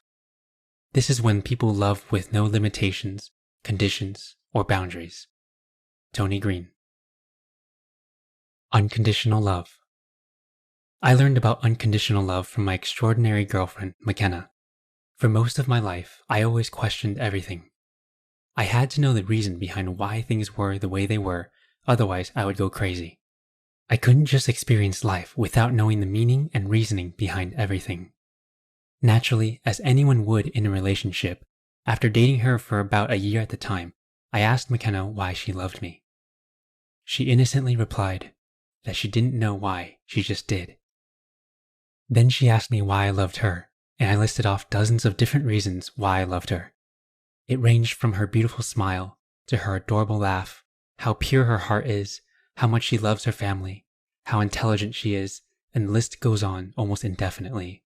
We've been dating for 6 years now, and every few months after that, the first time I asked, I would ask her why she loved me, and even up until this point, she still says the same thing. I don't know. I just know that I love you. A lot. This slightly bothered me for so long because I didn't understand why she didn't know why she loved me. I could list off 50 reasons of why I loved her, but she couldn't list a few. Even still, throughout the years, I loved her so much and didn't really mind that she didn't know. I just accepted it and continued to love her anyway because I couldn't help myself. It wasn't until months ago that it dawned on me as to why she couldn't think of reasons of why she loved me. I began to question the reasons that I had for why I loved McKenna. Then I had an epiphany that changed my life forever. I asked myself, did I love her because of her laugh or because she loves helping other people? What happens if she doesn't laugh one day or doesn't help someone that day? Do I stop loving her if she doesn't do the things that I said were the reasons that I loved her? I realized if I create reasons for why I loved her, then it makes my love for her conditional to those specific traits or actions, and if she doesn't do them, then I don't love her. This, of course, is not true. In that moment, I had the awe-inspiring insight that McKenna couldn't list off reasons of why she loved me because her love for me was unconditional. There were no reasons for why she loved me because if she had reasons, it would mean she only loved me if I were exuding those traits or doing those things that she had in her mind. Her love for me is not based on my mood or what I did. Her love for me goes beyond all the reasons and does not come from a place of reciprocity. She does not love me because I love her, nor is she loving me because of what I can do for her. She is experiencing so much love within herself that it's an outpour of an abundance of love that she is gifting to me unconditionally. Attempting to articulate the feeling of this and where it comes from is probably the hardest thing I've ever done in my life because I'm attempting to describe the indescribable. From this experience, I learned to make my love for McKenna unconditional by not placing reasons or conditions for when I would love her, because if I did that, by default I place conditions on when I would not love her. There is just so much love in me now because I've experienced it that there is simply an outpour of unconditional love where I can't help but love her no matter what. This unconditional love doesn't come from external reasons, but comes from within the infinite source we all came from. We are all connected to this pure, unconditional love, which is God, the universe, or whichever name you choose to use. The only thing that gets in the way of this is our own thinking, which separates and cuts us off from that unconditional love. Unconditional creation. Unconditional creation is the purest form of creation there is. When something is created from unconditional love, we can't help but to stand there and admire it in awe. Unconditional creation is always innovative, unique, new, captivating, bold, different, revolutionary in its own way. Very few people operate in this space because we always put conditions around what we do or make. For example, whenever we are working to achieve a goal of making more money, we might go and try to create income for ourselves. This is conditional creation because no one wants money just to have money. Most people want money for something else or to be able to use it for another thing they want. This, by nature, makes what they are creating conditional. They are only creating this because they want something else out of it. When we create something for something else, typically we do not enjoy the process of creating, because it's always just a means to an end, never an end in itself. This is why we always feel like we're chasing, grinding, hustling, trying, and feeling constantly stressed and overwhelmed. Even after we accomplish our goal, we'll only enjoy it for those few seconds, and then we're off to another goal we have to chase because we never actually got what we were looking for. What we're ultimately looking for are feelings. We want more money to get a sense of security and peace. We want to spend time with our family because it makes us feel so much love and joy. We want to do what we love because it gives us a sense of fulfillment inside. These are all ultimately feelings that we're trying to get, but we keep thinking that the goal or object we want will give us those feelings. This idea is inherently flawed because our feelings can only be generated from within us, not from external things. External things can prompt us to create the feelings, but ultimately it is us that produces those feelings from within ourselves. What's paradoxical, like everything in the duality of life, is that when we create something without conditions or reasons, we actually immediately feel all of the positive feelings we want. Unconditional creation is creating something without it being for another purpose, but purely to create it because we just want to create it. Not for money, fame, love, or anything else. We create it simply because we want to create it. This is creation from abundance. When we create from this state, we already feel whole inside, and all of the love we want to feel is what we're feeling in the moment. We can only pursue unconditional creation if we are in a state of non-thinking. Our brains will make us think that it is pointless to do something simply because we want to, but that is the secret. As soon as we do things for no other reason, we step into the realm of living our life unconditionally. This is when we experience flow, oneness, and a direct connection to the universe and God. Chapter 11. What do you do next after experiencing peace, joy, love, and fulfillment in the present? Don't think. It complicates things. Just feel, and if it feels like home, then follow its path. R.M. Drake. If you've been applying the principles in the book, you've most likely been able to find peace through non-thinking. If not, I highly encourage you to remember that all of our negative feelings come from our thinking. All you have to do is become aware of that fact, which will settle the thinking just like the debris settling in dirty water. Once you see that it is just your thinking, and that there's nothing to be afraid of, then you will experience true peace in your life in the present. Once you have been able to experience peace, you might be unsure as to what to do next. At this point in time, you may be experiencing worry, anxiety, and doubt. Many of my clients, including myself, began to wonder if they lost their edge and drive to do anything in the world. Don't worry, this is all normal and part of the process of awakening. You've already learned the hardest part, which is to practice non-thinking and preventing your negative thinking from controlling your life. The reason why we feel worried, anxiety, and doubt after we've experienced peace is because we have just let go of everything we thought we knew in the world. What actually happened was the death of the personal ego. A natural consequence is that once the personal ego is threatened, it will do everything in its power to regain control over your life again. The ego is something that we can't quite get rid of forever, which is why even after you experience peace, there may be feelings of doubt, worry, and anxiety coming up. It is in this moment that the ego, thinking, will come back up to attempt to reclaim your throne. But worry not, because you've already learned how you can quickly dismantle your ego, your thinking, by remember that your thinking is the only cause of your negative feelings. The point is not to try to prevent your thinking from ever entering your mind, but to shorten the time that it takes for you to remember that it is just your thinking that's causing the negative emotions. It's impossible to prevent thinking from happening because it's so ingrained in us. For example, it's in our human nature that when we suddenly see that we're about to step on a venomous snake on our path, we will freak out. But when you realize that it's just a piece of rope, you see through the illusion, knowing that your thinking is what caused you to become afraid, and you resume your peaceful walk on the beautiful trail. We can't prevent that initial reaction, but we can always remember the truth and return to our natural state of peace. And that's all that matters. Another reason that we may feel anxiety, worry, and doubt once we experience peace is because we were using a colossal amount of energy when we were thinking all of the time. Most people spend the majority of their day in a state of stress, thinking, which consumes enormous amounts of energy. When we stop thinking, this energy you used to use to think is now freed up, but it hasn't been directed anywhere yet, and what happens is we return to our old patterns of putting that energy back into thinking because it was how we were conditioned. What we can do in this case is to channel the newfound energy into our goals of inspiration.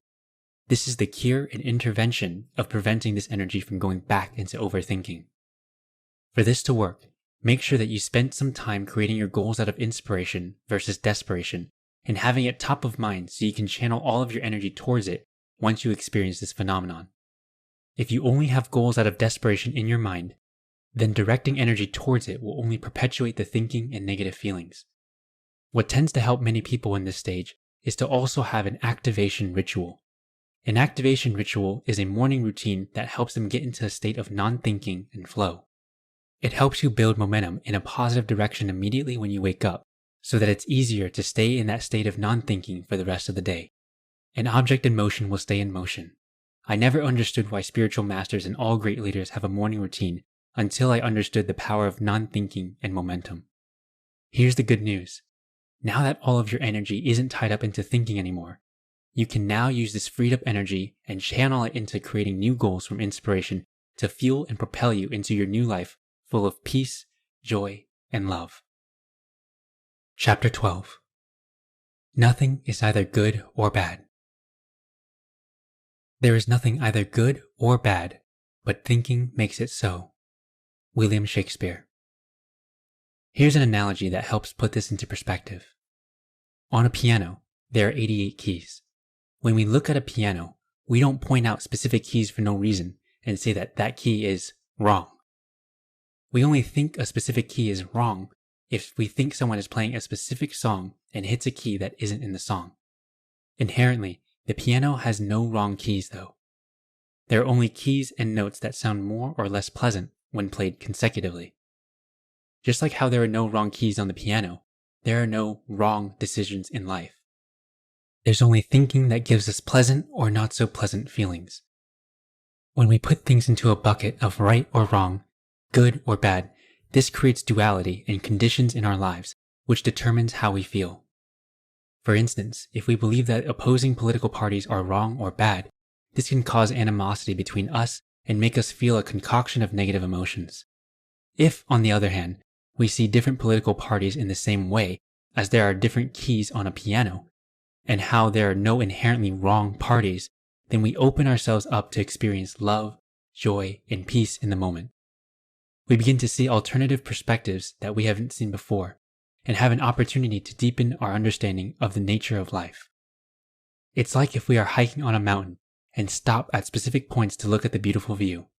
There are no wrong spots that we can stop at, stand in, and take in the magnificence of nature. But by being open to all possible spots we can stand in, we can see the view from different vantage points we haven't seen before. Instead of looking for right or wrong, good or bad in the world, look for truth. Instead of trying to prove we are right and they are wrong, or how they're better and we're worse, look for the truth in what's in front of you. I would only caution this by saying that many people believe what they think is the truth. For the most part, without this deeper understanding of life, most of what we think is not truth, even though it may seem like it. True truth is not subjective. If it is true for one person but not for another, then it is not universal truth. Look for what is universally true for every single conscious human being on the planet, no matter who they are, where they're from, and what their background is. That is the true truth, and that is where you will find everything you've been searching for. Remember that the only place you can find this is deep within your being, so don't try to go looking for it outside of you. If you're confronted with something that may stir up negative emotions, go within yourself to find the source of universal truth deep within your soul. If you try to look for the answers outside or try to dig into external reasons for the root of why you feel this way, you will be looking for the rest of eternity and will never find it. Negative emotions are an indication of misunderstanding. When we are gripped by negative emotions, it means that we believe what we are thinking. It is in this moment that we simply forgot where our experience comes from, and that our thinking is the cause of our negative emotions. All you have to do is remember that thinking is the root cause of how we're feeling. Once this is brought to your awareness, don't fight the thinking. Just become aware that it is your thinking that's causing the ill feelings. Welcome it with love, and it will slowly dissipate before your eyes. Not too long after, you'll return to your natural state of peace, love, and joy. Chapter 13. How do you know what to do without thinking? The intuitive mind is a sacred gift, and the rational mind is a faithful servant. We have created a society that honors the servant and has forgotten the gift. Albert Einstein. In the previous chapter, we discussed how there is no right or wrong in this world. This chapter will build on the last to deepen our understanding and illuminate how to know what to do without thinking. Although there are no right or wrong decisions we can make, just like how there are no wrong keys on a piano, there are decisions or keys that are more pleasant than others depending on the context. Knowing that there is no right or wrong relieves us from quite a bit of pressure to choose the right one. When we make decisions, we want to rely on non-thinking. When we try to think, analyze, create pros and cons lists, and ask everyone, including our pets, for advice, it causes anxiety and frustration until we make that decision. Most of the time, we already know deep down what to do in any specific situation. This is often referred to as your gut feeling, intuition, or inner wisdom. What we do is try to confirm our intuition with the external world, and this is where most of the negative emotions begin to surface, wreaking havoc on our mental state because of everyone's opinions. Only you can know what you want to do. No one else can tell you this. There will be mentors and coaches that can guide you to help you along the way, but the best ones will tell you to listen to your intuition and look within yourself for the answer. The truth is only ever within you. This is why many of us experience the phenomenon of regret when we knew deep down what we should have done based on our gut feeling, but we ignored it and listened to someone else's advice or opinion. Your intuition will always lead you to where you need to go and what you should do at any moment in time. It's like a real-time inner GPS that will tell you when to take a detour and which path you should take if there is a blockage in the road to your destination. It's guaranteed that our inner GPS will guide us exactly where we want to go, but what's not guaranteed is how or which path it will put us on to take us there. There are infinite circumstances that can happen on the journey to the destination, but you can rest assured your GPS will get you there. Important note: society will almost never confirm our intuition until it's mainstream already. For this reason, if you try to look outside for confirmation on what you know to be true for you, you'll almost always get backlash and differing opinions on what next steps you should take. Avoid looking externally for answers. Follow your intuition, your gut feeling, your inner wisdom, and the universe and God. When you do this, you will begin to see miracles occurring in your life that you could have never expected or even dreamed of. Those who have the faith and courage to do this will discover the true joy, peace, and love they've been looking for while enjoying the miracle of life. So how do we know what to do without thinking? The truth is, most of us know what to do, but we are just afraid to do it. For instance, if we want to lose weight, most of us know exactly what we need to do. The formula for losing weight isn't rocket science or written in hieroglyphics. Most of us know that all we need to do is burn more calories than we consume, work out, and eat healthy foods, and we'll lose weight. For anything in life, you most likely already know deep down what to do, but are afraid of doing it or don't believe that you are good enough to do it. The first step is realizing that you already know what to do. You just think you don't because of fear or self-doubt. If you don't have any fear or self-doubt about the situation and still see that you don't know what to do, the next step is to trust your inner wisdom, infinite intelligence, that it will give you the answers you need. We have the ability to access an infinite number of thoughts, so there's definitely no shortage of ideas on what you can do in any given moment. The only thing that is stopping us from accessing this abundance of knowledge is our own thinking. Henry Ford once said, "Whether you think you can or can't, you're right." If we walk around our lives thinking we can't, we immediately block ourselves from the limitless possibilities of what we can do in any given moment in time. But if we release the brake in our mind and realize that it's just our thinking holding us back, we automatically return to our natural state of abundance and unlimited possibilities, and in that moment, we can receive any answer we need on what to do. In short, know that you already know, and if you don't know that you can know what you need to know. If you know that you can always know, then what you need to know will always come to you. Trust in your own intuition and inner wisdom. It has always and will always be there for you when you need it, as long as you trust that it will. Chapter 14. How to follow your intuition. Have the courage to follow your heart and intuition. They somehow already know what you truly want to become. Everything else is secondary. Steve Jobs. In a previous chapter, we talked about how we don't need to think in order to thrive in the world, and that the way that we do thrive is to remove the thinking that we have going on. The state of flow is a state of pure oneness and a direct connection to everything around us. Because there is no separation when we are in that state, we can also say that it is a state where we are in direct connection and alignment with God, the universe, and infinite intelligence. What thinking does is sever this connection we have with the divine, causing us to feel stress, frustration, anger, resentment, depression, and all of these negative emotions many of us feel on a daily basis. This is why some religions describe hell as the complete separation from God. From now on, for simplicity's sake, I'll be using the term non-thinking instead of flow, but they really are synonymous when I use them in this book. This state of non-thinking also means a direct connection to infinite intelligence. Many will attribute the state of non-thinking or flow with a particular activity that we love to do, and that's the only time we can be in flow. This is far from the truth. We can be in a state of non-thinking at any point in time. The only time we can really be in a state of non-thinking is in the present moment. We can only see reality in the present moment, and when we are actively thinking, it means we are either in the past or the future, which don't exist. Only in the present moment can the truth be found. This is why all of the spiritual masters and leaders always teach to meditate, pray, and to be in the present moment. In the Bible, when Moses asks God her name, she replies with, "I am." God didn't say that she was or will be, because they don't exist, but simply with, "I am." God, truth, the universe, freedom, peace, joy, and love.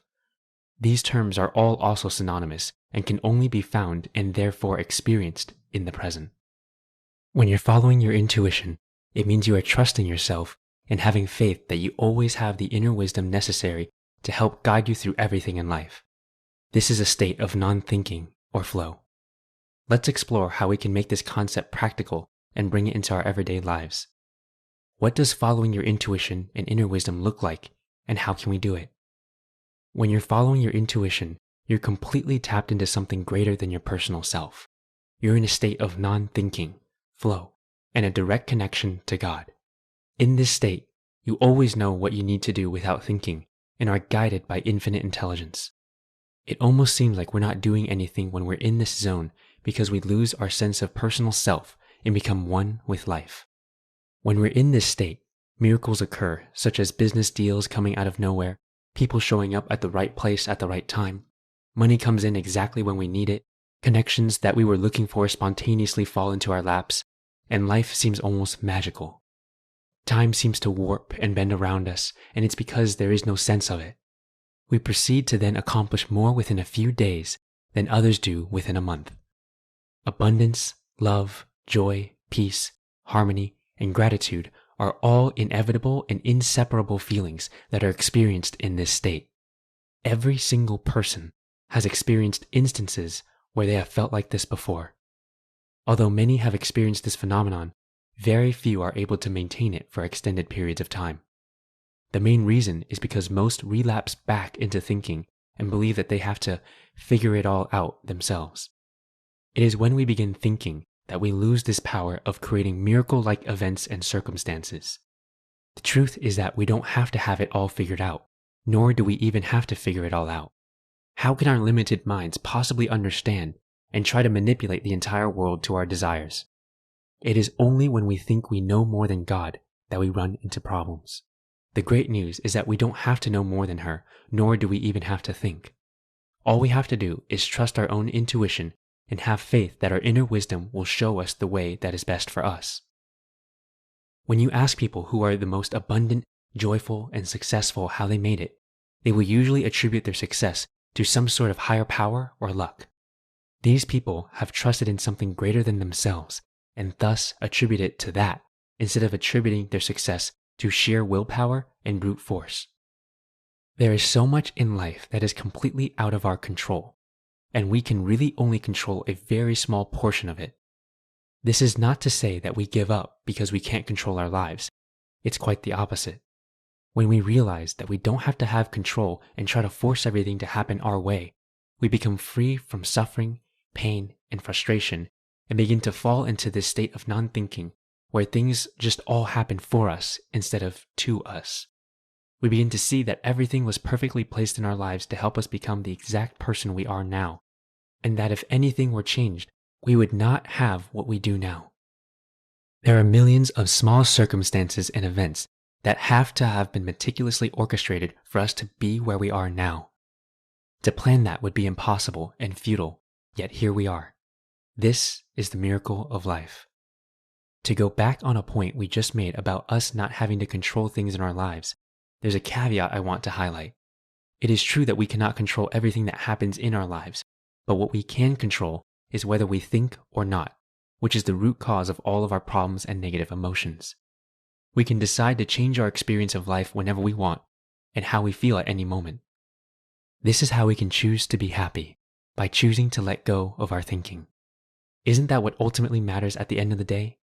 It's not about what we have, but how we feel inside that is the true measure of success, joy, and fulfillment. The other point I wanted to bring up is that although we can't control a lot of things, what we can have a say in is what we want in our lives, but not necessarily the how. For instance, we have the gift of imagination, access to infinite intelligence, which means we can come up with anything that we want in our lives. This is an amazing blessing, but where things can go sour is when we think that we need to figure out the how in order to make it happen. It is at this point that most people give up or continue down the path of brute force to try to bring it into life and suffer daily for it. This is why people believe that we have to work hard and suffer for what we want in life. That is simply not true. It is only true if we think we have to figure out the how to get what we want in life. Our job is to come up with what we want, not how to get it. The how is really up to the universe. This is the best case scenario anyway, because there are an infinite number of ways to bring about what you want in life. So for our little finite brains to figure it out would be futile nonetheless. We only suffer when we try to figure it all out, but we don't have to. This is when we want to rely on our intuition and inner wisdom to help show us exactly what we need to do in real time to manifest what we want. There's no need to try to figure it all out in advance. Our part is to hold in our minds what we want and get into a state of non-thinking. This enables us to access our infinite intelligence, God, so that the answers are revealed to us exactly when we need it. The path forward is only revealed to us when we begin walking. There is never going to be a time where the entire path is illuminated for us to see beforehand. That would completely negate the need for faith, and that is why faith and trust is of utmost importance when manifesting something. We must have complete and unwavering faith that what we want to create will come to us, and we can only do this by fully trusting in the universe to orchestrate how it will happen. We can always get what we desire in life, it just may not be on our timeline or the way that we want it to manifest. Our intuition and inner wisdom, God, actually speaks to us all of the time. You know that small voice inside that always knows what you should do? Maybe it's to leave your job, forgive the person that hurt you, ask someone out, or reconnect with someone. It's that gut feeling you get where you know what you need to do. Have you ever regretted not doing something in the moment your gut told you to do it? Have you ever had a gut feeling to do something, but you had no logical reasoning as to why, but you did it anyway and amazing things happened afterward? That is your intuition. Our intuition does come to us in the form of thoughts, but remember, there's a stark difference between thoughts and thinking, as we discussed in a previous chapter. Thoughts are divine by nature and feel like they pop into our minds out of nowhere. Thinking, on the other hand, is a manual, strenuous effort that we create ourselves, which feels very heavy and typically has a lot of negative emotions attached to it. When you have divine thoughts from infinite intelligence, there's a sense of knowingness to it. It contains the truth, and you just know deep down that it's right. Your intuition will almost never seem logical or rational, but that's exactly what we want because we don't want it to be predictable. If it were predictable, it wouldn't be miraculous and it wouldn't contain the infinite possibilities of the universe, which are all spontaneous by nature. Your intuition will almost always go against your logical, rational mind, so be prepared for that. It will whisper to you that you should talk to this random person in a coffee shop that leads to a beautiful friendship, or for you to call up a friend spontaneously where you find out they really needed someone to be there for them during a difficult time. It will tell you to step into and live in your divine gift and put yourself out there to share the truth of what you know. It will softly beckon you to pursue what you truly want in life versus following what everyone else says that you should want. These are a few examples of the infinite number of ways it will speak to you, and when you follow it, it will always create miracles and abundance beyond your wildest imaginations. So why don't more people listen to their intuition if it always knows what to do and creates abundance whenever it is followed? Fear. Listening to our intuition can be scary or extremely daunting. This is because our intuition lives in the space of the unknown. In other words, our intuition is spiritual and operates in the field of infinite possibilities, which by nature is the field of the unknown. We as humans always fear the unknown because we can't predict what might happen. It is only when we step into the unknown that we can begin to experience the limitless possibilities that life can bring to us. This is why magical things and miracles happen when we trust our intuition. We are literally stepping into the zone of pure possibility. It is for this reason that we only need to know what of what we want to manifest, but not the how. The only way you can enter this space of miracles is through non-thinking. If we think, we immediately get ejected out of the space and enter a state of anxiety, worry, and suffering. Our thinking will try to predict what might happen based on the past. This is why most people get more of the same of what they've always gotten. They try to use their limited personal mind to create something they have never experienced before, innocently not realizing that they must step into the unknown by entering a state of non-thinking and listening to their intuition. We can only ever create something we have never experienced in the realm of infinite possibilities, but the only way to make that happen is to go where we haven't gone before, which is the unknown. In summary, your intuition will always know what you need to do in the present moment, but the only way to access it is by getting into a state of non-thinking. Your personal mind will freak out because you're stepping into the space of infinite possibilities, the unknown. But if you remember that it is just thinking that is making you feel fear, the fearful thinking will fall away and the courage you need to act on your intuition will naturally surface. It is in this moment that you must have faith in your inner wisdom, God, to guide you through life even when you don't know what will happen next. But that's the adventure and joy in it. The unknown is also the only way to manifest what you want in life if you don't already have it. You have to do what you haven't done in order to get what you don't have. When you're operating from intuition, it's not like you're going to feel fear all of the time. The fear is only present as long as your thinking is revolving around fear. Once you acknowledge the fear and understand that it's only your thinking that's causing those feelings, the illusion will fall apart and you'll fall back into peace, joy, and pure love. This is the space you want to stay in, which will allow you to create the positive feelings that are the prerequisite to manifesting all you could possibly imagine for yourself. Chapter 15. Creating Space for Miracles. Today, I make space for miracles. I recognize that it's not how big a miracle it is that's important, but how much room I create for it. Kyle Gray. The story of the Zen master and a scholar. Empty your cup. Once upon a time, there was a wise Zen master. People traveled from far away to seek his help. In return, he would teach them and show them the way to enlightenment. On this particular day, a scholar came to visit the master for advice. I have come to ask you to teach me about Zen, the scholar said. Soon, it became obvious that the scholar was full of his own opinions and knowledge. He interrupted the master repeatedly with his own stories and failed to listen to what the master had to say. The master calmly suggested that they should have tea. So the master gently poured his guest a cup. The cup was filled, yet he kept pouring until the cup overflowed onto the table, onto the floor, and finally onto the scholar's robes. The scholar cried, "Stop! The cup is full already. Can't you see?" Exactly, the Zen master replied with a smile. You are like this cup, so full of ideas that nothing more will fit in. Come back to me with an empty cup. It is ironic how much can be written about nothing. That's what space is, nothing. When we study the universe in quantum physics, we realize that everything comes from nothing. Therefore, the great spiritual masters call this the great nothingness. For there to be creation, there must first be space.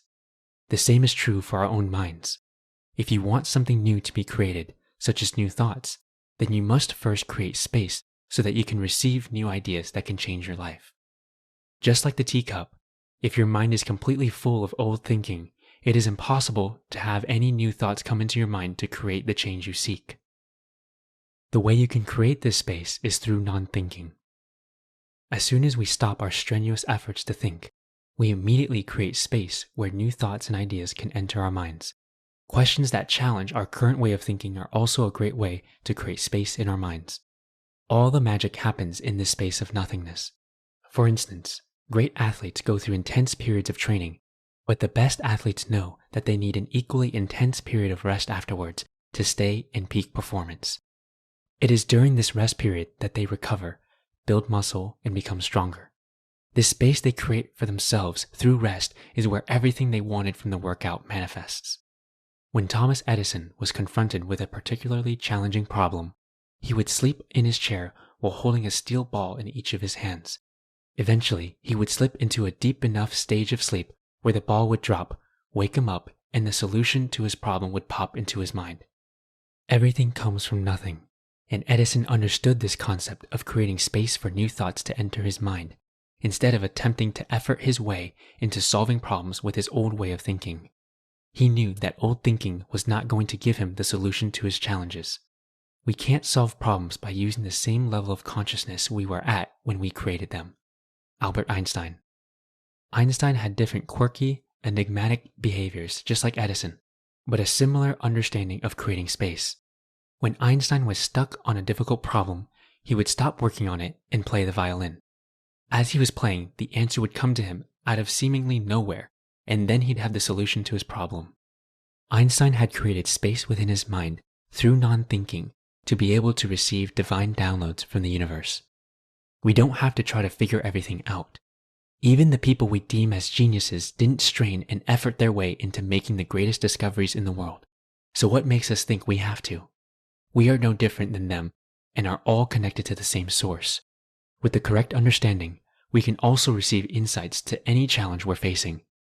We're only ever one thought, one insight, and one idea from living a completely different experience of life. Here's the process for receiving divine downloads when you're confronted with a challenge. 1. Become aware that your thinking is the root cause of all negative emotions. 2. Create space by surrendering any manual thinking from the personal mind and have complete faith that your inner wisdom, God, universe, infinite intelligence, will give you the answer. Also surrender the how and when the answer will come to you. 3. Become aware of any feelings that arise as you surrender and magnify those feelings of love, peace, and joy. Meet what you're facing with love, and the answer will come to you. If it seems almost too simple, that's a good thing. The truth is always simple.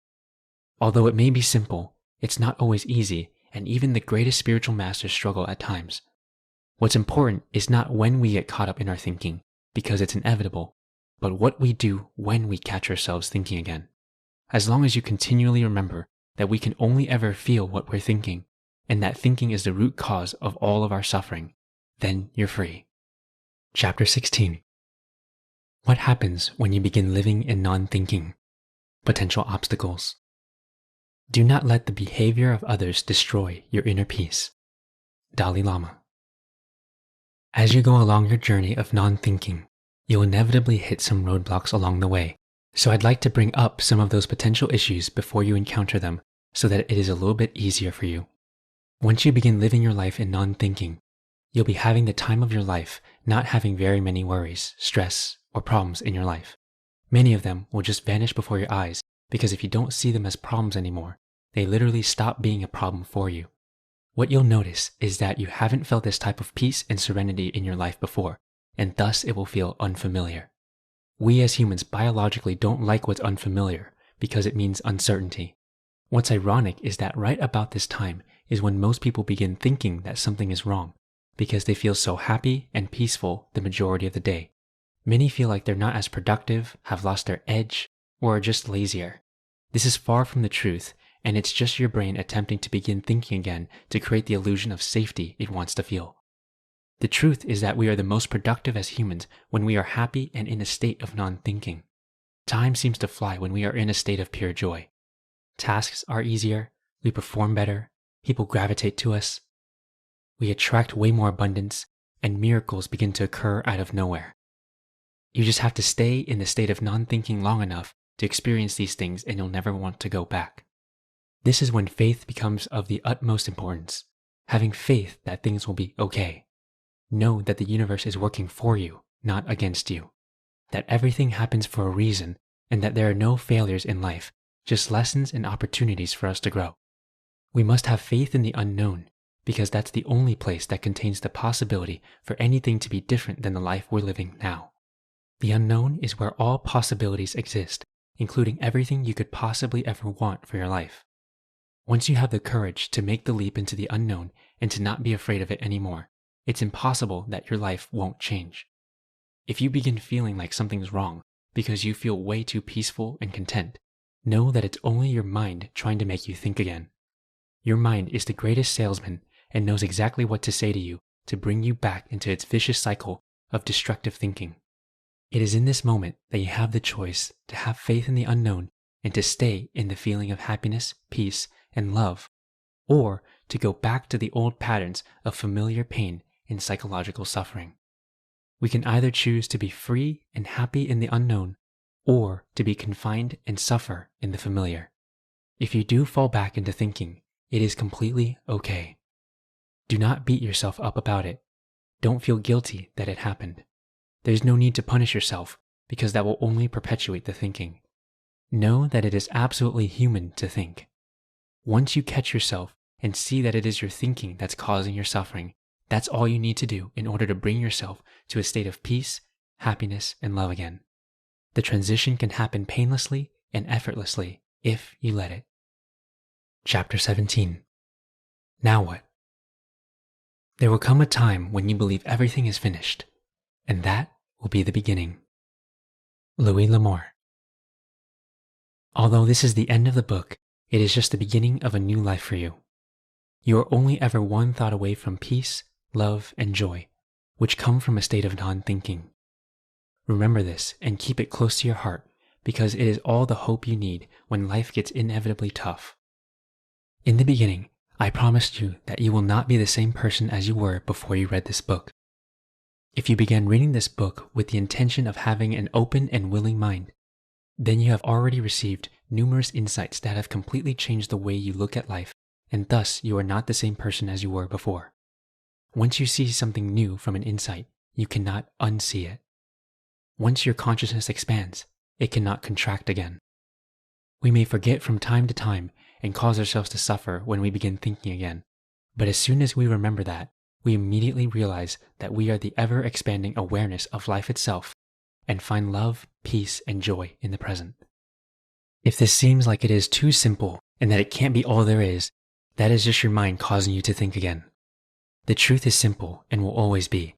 Anything that makes something complex and intricate is only taking you further away from the truth.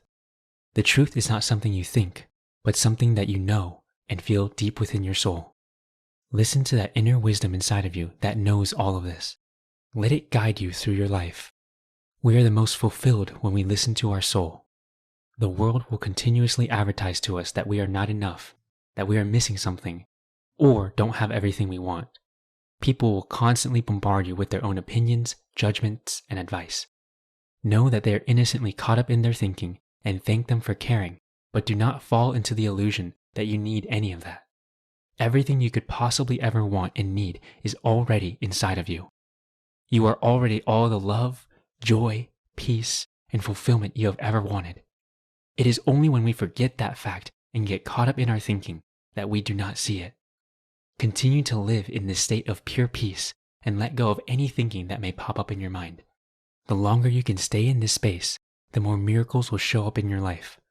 Although you can go and share this message with every person you meet, you won't even need to because they will notice something completely different about you. You will be glowing, vibrant, and emanating pure love and joy. And they will begin asking why and how. You are now equipped with everything you need to know on how to stop your own psychological suffering and embody a state of peace, love, and joy, which is always available to you at all times.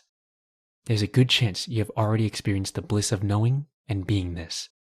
There's absolutely no coincidence that you have picked up this book and for us to be able to share our journey here together. I am always amazed at all of the divine intercessions that have to have happened for us to be here together right now.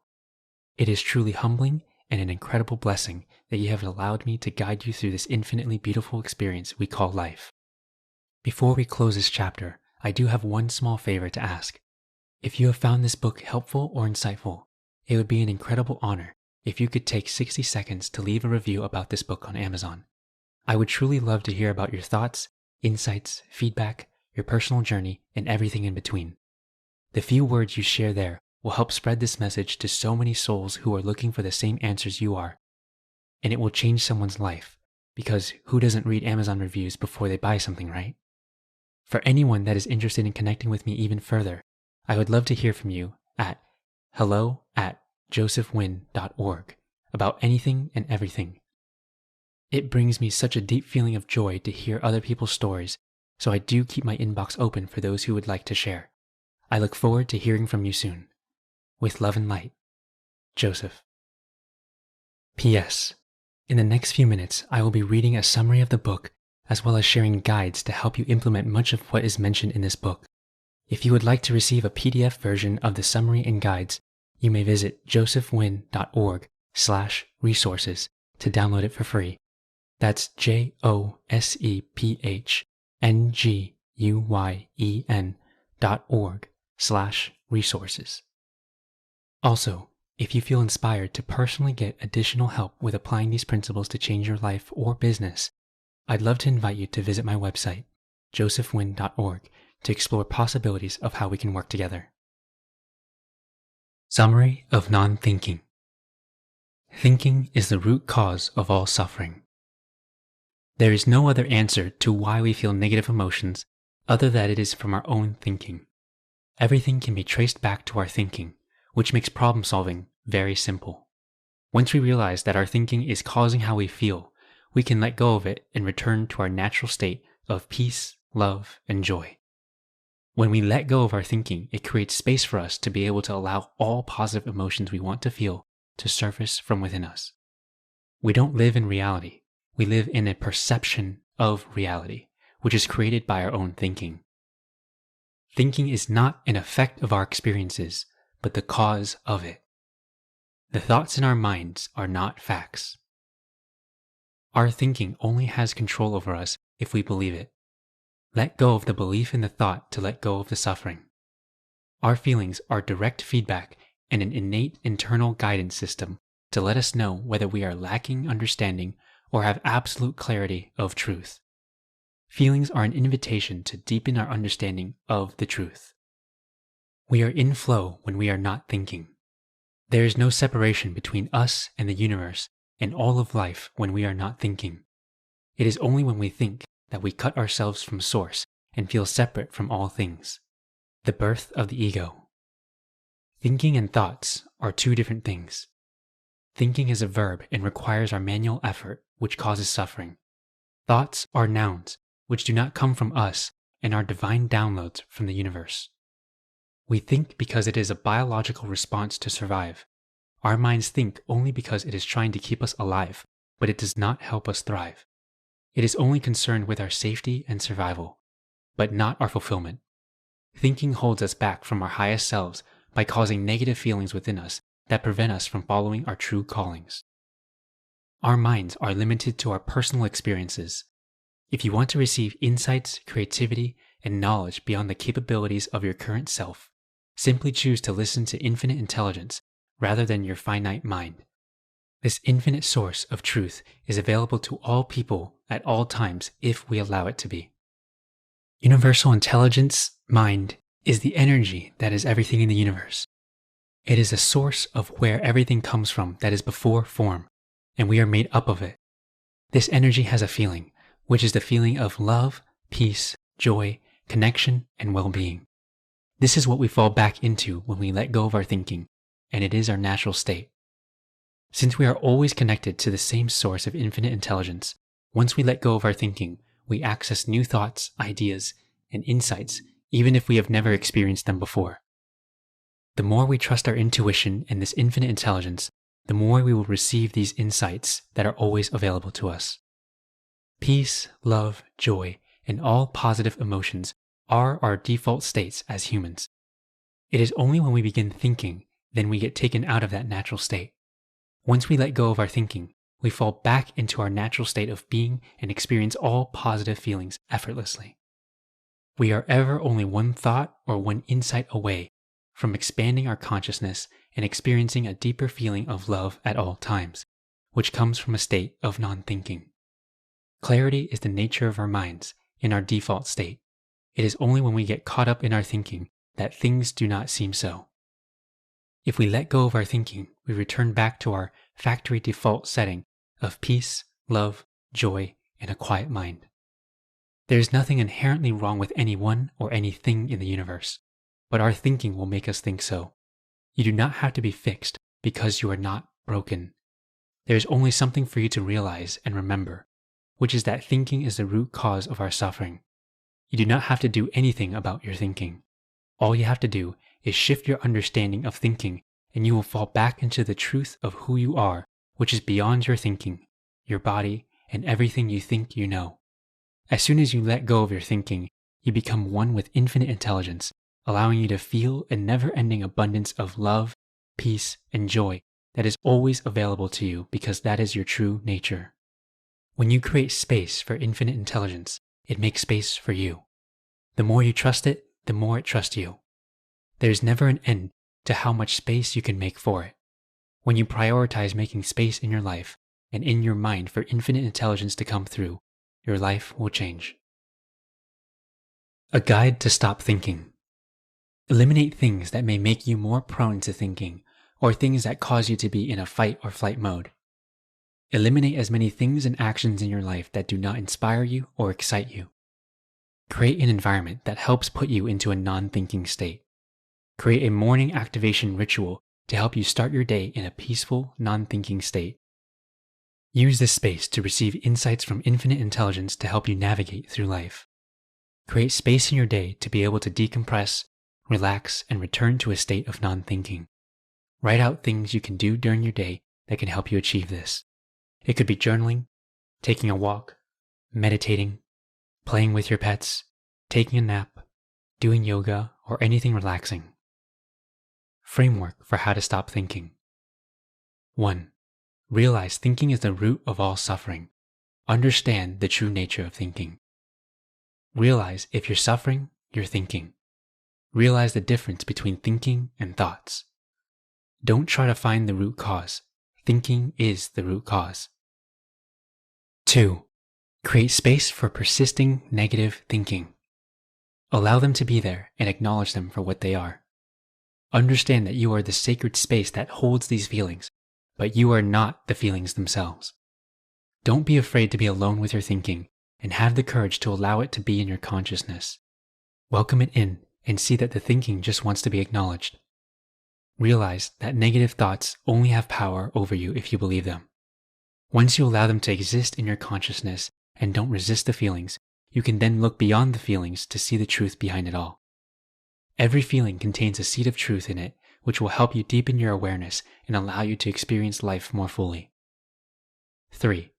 Once you acknowledge the thinking, allow it all to pass and allow yourself to just be without attaching to anything. Naturally, positive emotions will arise, like peace, love, and joy. Allow yourself to enjoy these emotions as they come up. If the negative feeling still persists, then go back to step 1 and repeat until you've been able to find some peace. Potential obstacles. 1. Not wanting to let go of thinking because you think that it is what got you to where you are. While this is true, you must realize that what got you here won't get you there. If you want to break the vicious cycle of suffering and the same self-destructive patterns repeating in your life, you'll have to do something different. Insanity is doing the same thing over and over again, but expecting a different result. The real question is, do you want to be happy or not? If you understand that thinking is the root cause of all your suffering and don't want to be unhappy any longer, then you will be able to make the leap of faith into non-thinking. 2. Not enough faith. In order for there to even be a possibility that there could be a life filled with joy, peace, and love every single day, you must first believe that it is possible. One must also believe that they are part of something much bigger that is the life force that has been taking care of them this whole time, the universe and God.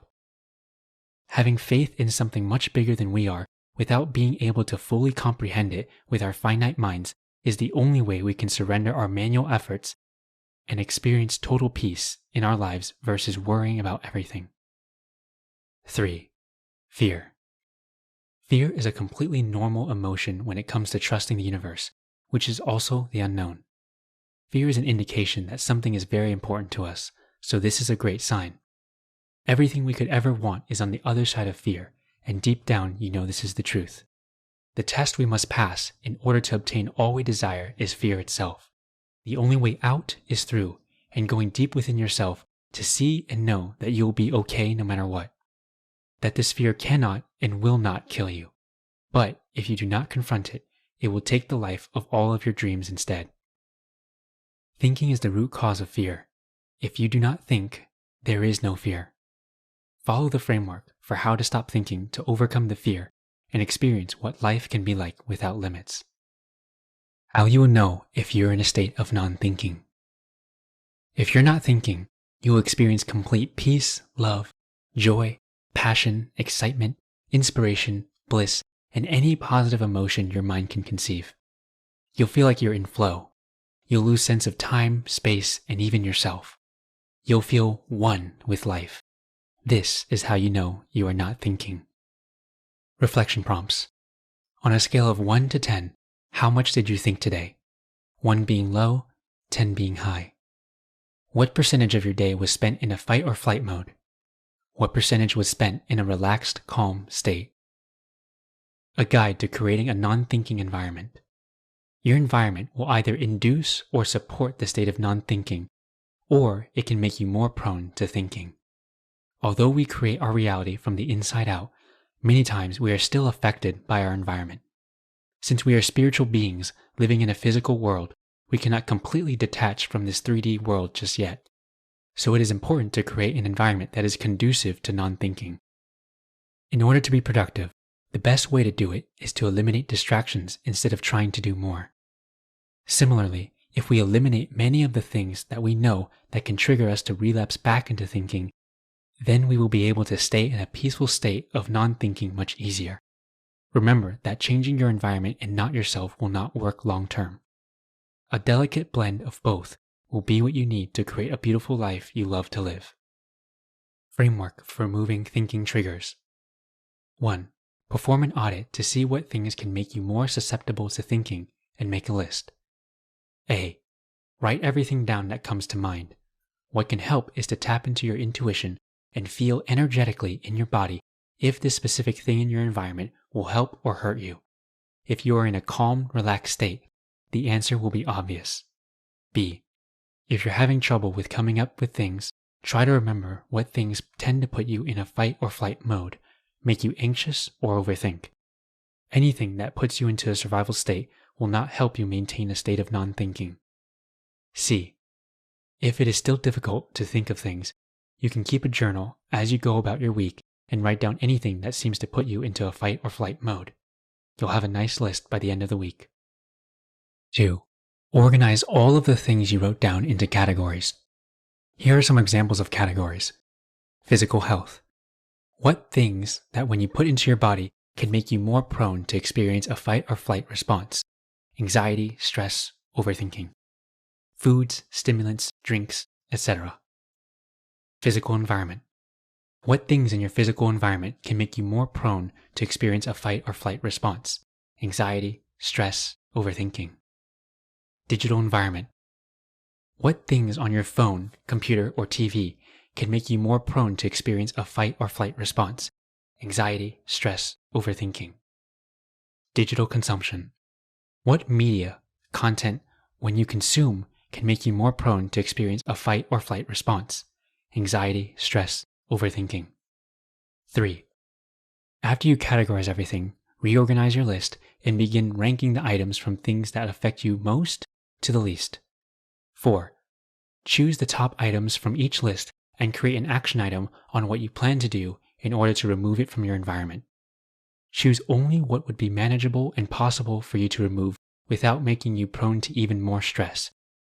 This would defeat the purpose of the exercise.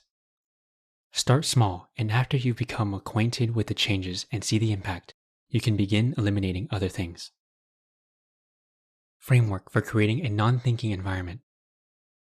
Write down all of the things that help you get into a relaxed, peaceful, non-thinking state. These can be things like exercise, meditation, having a certain genre of music on, location, etc. Organize the items on your list into categories. Examples of categories. 1. Physical health. What things that you put into your body help you to feel healthy, sustainably energized, and peaceful? 2. Physical environment. What things in your physical environment help you feel aligned with your divine self? 3. Digital environment. What things on your phone, computer, or TV help you to feel aligned with your divine self? 4. Digital consumption. What media, content do you consume helps you to feel aligned with your highest self? 2. Rank the items in each category from most impactful to least impactful to help you get into and remain in a non-thinking state. 3. Choose the top items from each list and create an action item on how you incorporate it into your life. Try not to do too much at once because it can be overwhelming. Do what is manageable for you now, and you can add more later after you've become acquainted with it. 4. Create an activation ritual or morning routine that helps you get into a state of non-thinking and helps you align with your highest self. Plan out what the ideal morning routine looks like that you can do now. Start small and don't overwhelm yourself. Ensure that there is time for you to create space, like meditation, yoga, or any similar spiritual practice to help you tune into infinite intelligence. 5. How you start your day will create momentum for how your day will go. If you start your day off by checking your phone, emails, and what you have to do, you're starting your day in a stressful fight or flight mode of thinking, which will carry on for the rest of the day. 6. If you begin your day in a peaceful state and perform a routine that gets you into a state of non-thinking, you will carry that momentum throughout your day, and it will be much harder to get caught up in external things that could make you relapse back into thinking and stress. This is why all the greatest spiritual masters have morning rituals or routines of some kind. Framework for implementing non-thinking into your work. 1. Create a list of things you do in your work that drain you of energy, things that you don't like doing or just overall feel heavy in your work. 2. Create a list of things you do in your work that gives you energy, things that make you feel inspired, energetic, alive, and light. 3.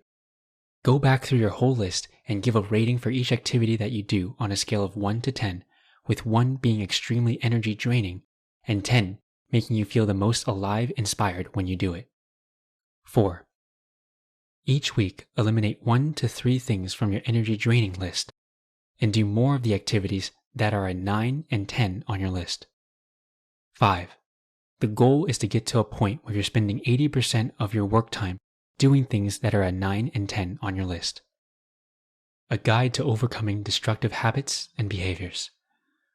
As you create more space and begin not thinking as much, you'll quickly discover that you'll become aware a lot of the negative, destructive habits you may have that keep making you more prone to suffering. This is completely okay. Do not beat yourself up about it because it will only make things worse. Here is a more detailed guide below that will help you break any destructive habits. 1. Become aware of what behavior you want to change and confirm that it is something that you genuinely want to alter. Understand that if you want to change and stop the vicious cycle of suffering, you're going to have to change and let go of the beliefs you're holding onto that are creating the suffering. If you don't want to change it, there's no point in continuing forward. But if you do want to change, then let's begin the process of letting go. 2. Write down in exact, meticulous detail what happens with this behavior. how many times it happens, when it happens, etc. Don't spare any details. 3. What are you feeling in the moment right before you begin the behavior? What's the feeling that triggers the behavior? Be honest with yourself. 4. What specific thinking patterns are going on? What are you saying to yourself in the moment when this happens? Describe it in exact detail. 5. What beliefs do you have around this habit? What conclusions have you made which compel you to feel like you have to perform this behavior in action? 6. How do you feel when you believe that thinking? 7. What do you believe will happen if you don't perform the behavior? In other words, what consequences do you believe will happen if you don't perform the action? 8.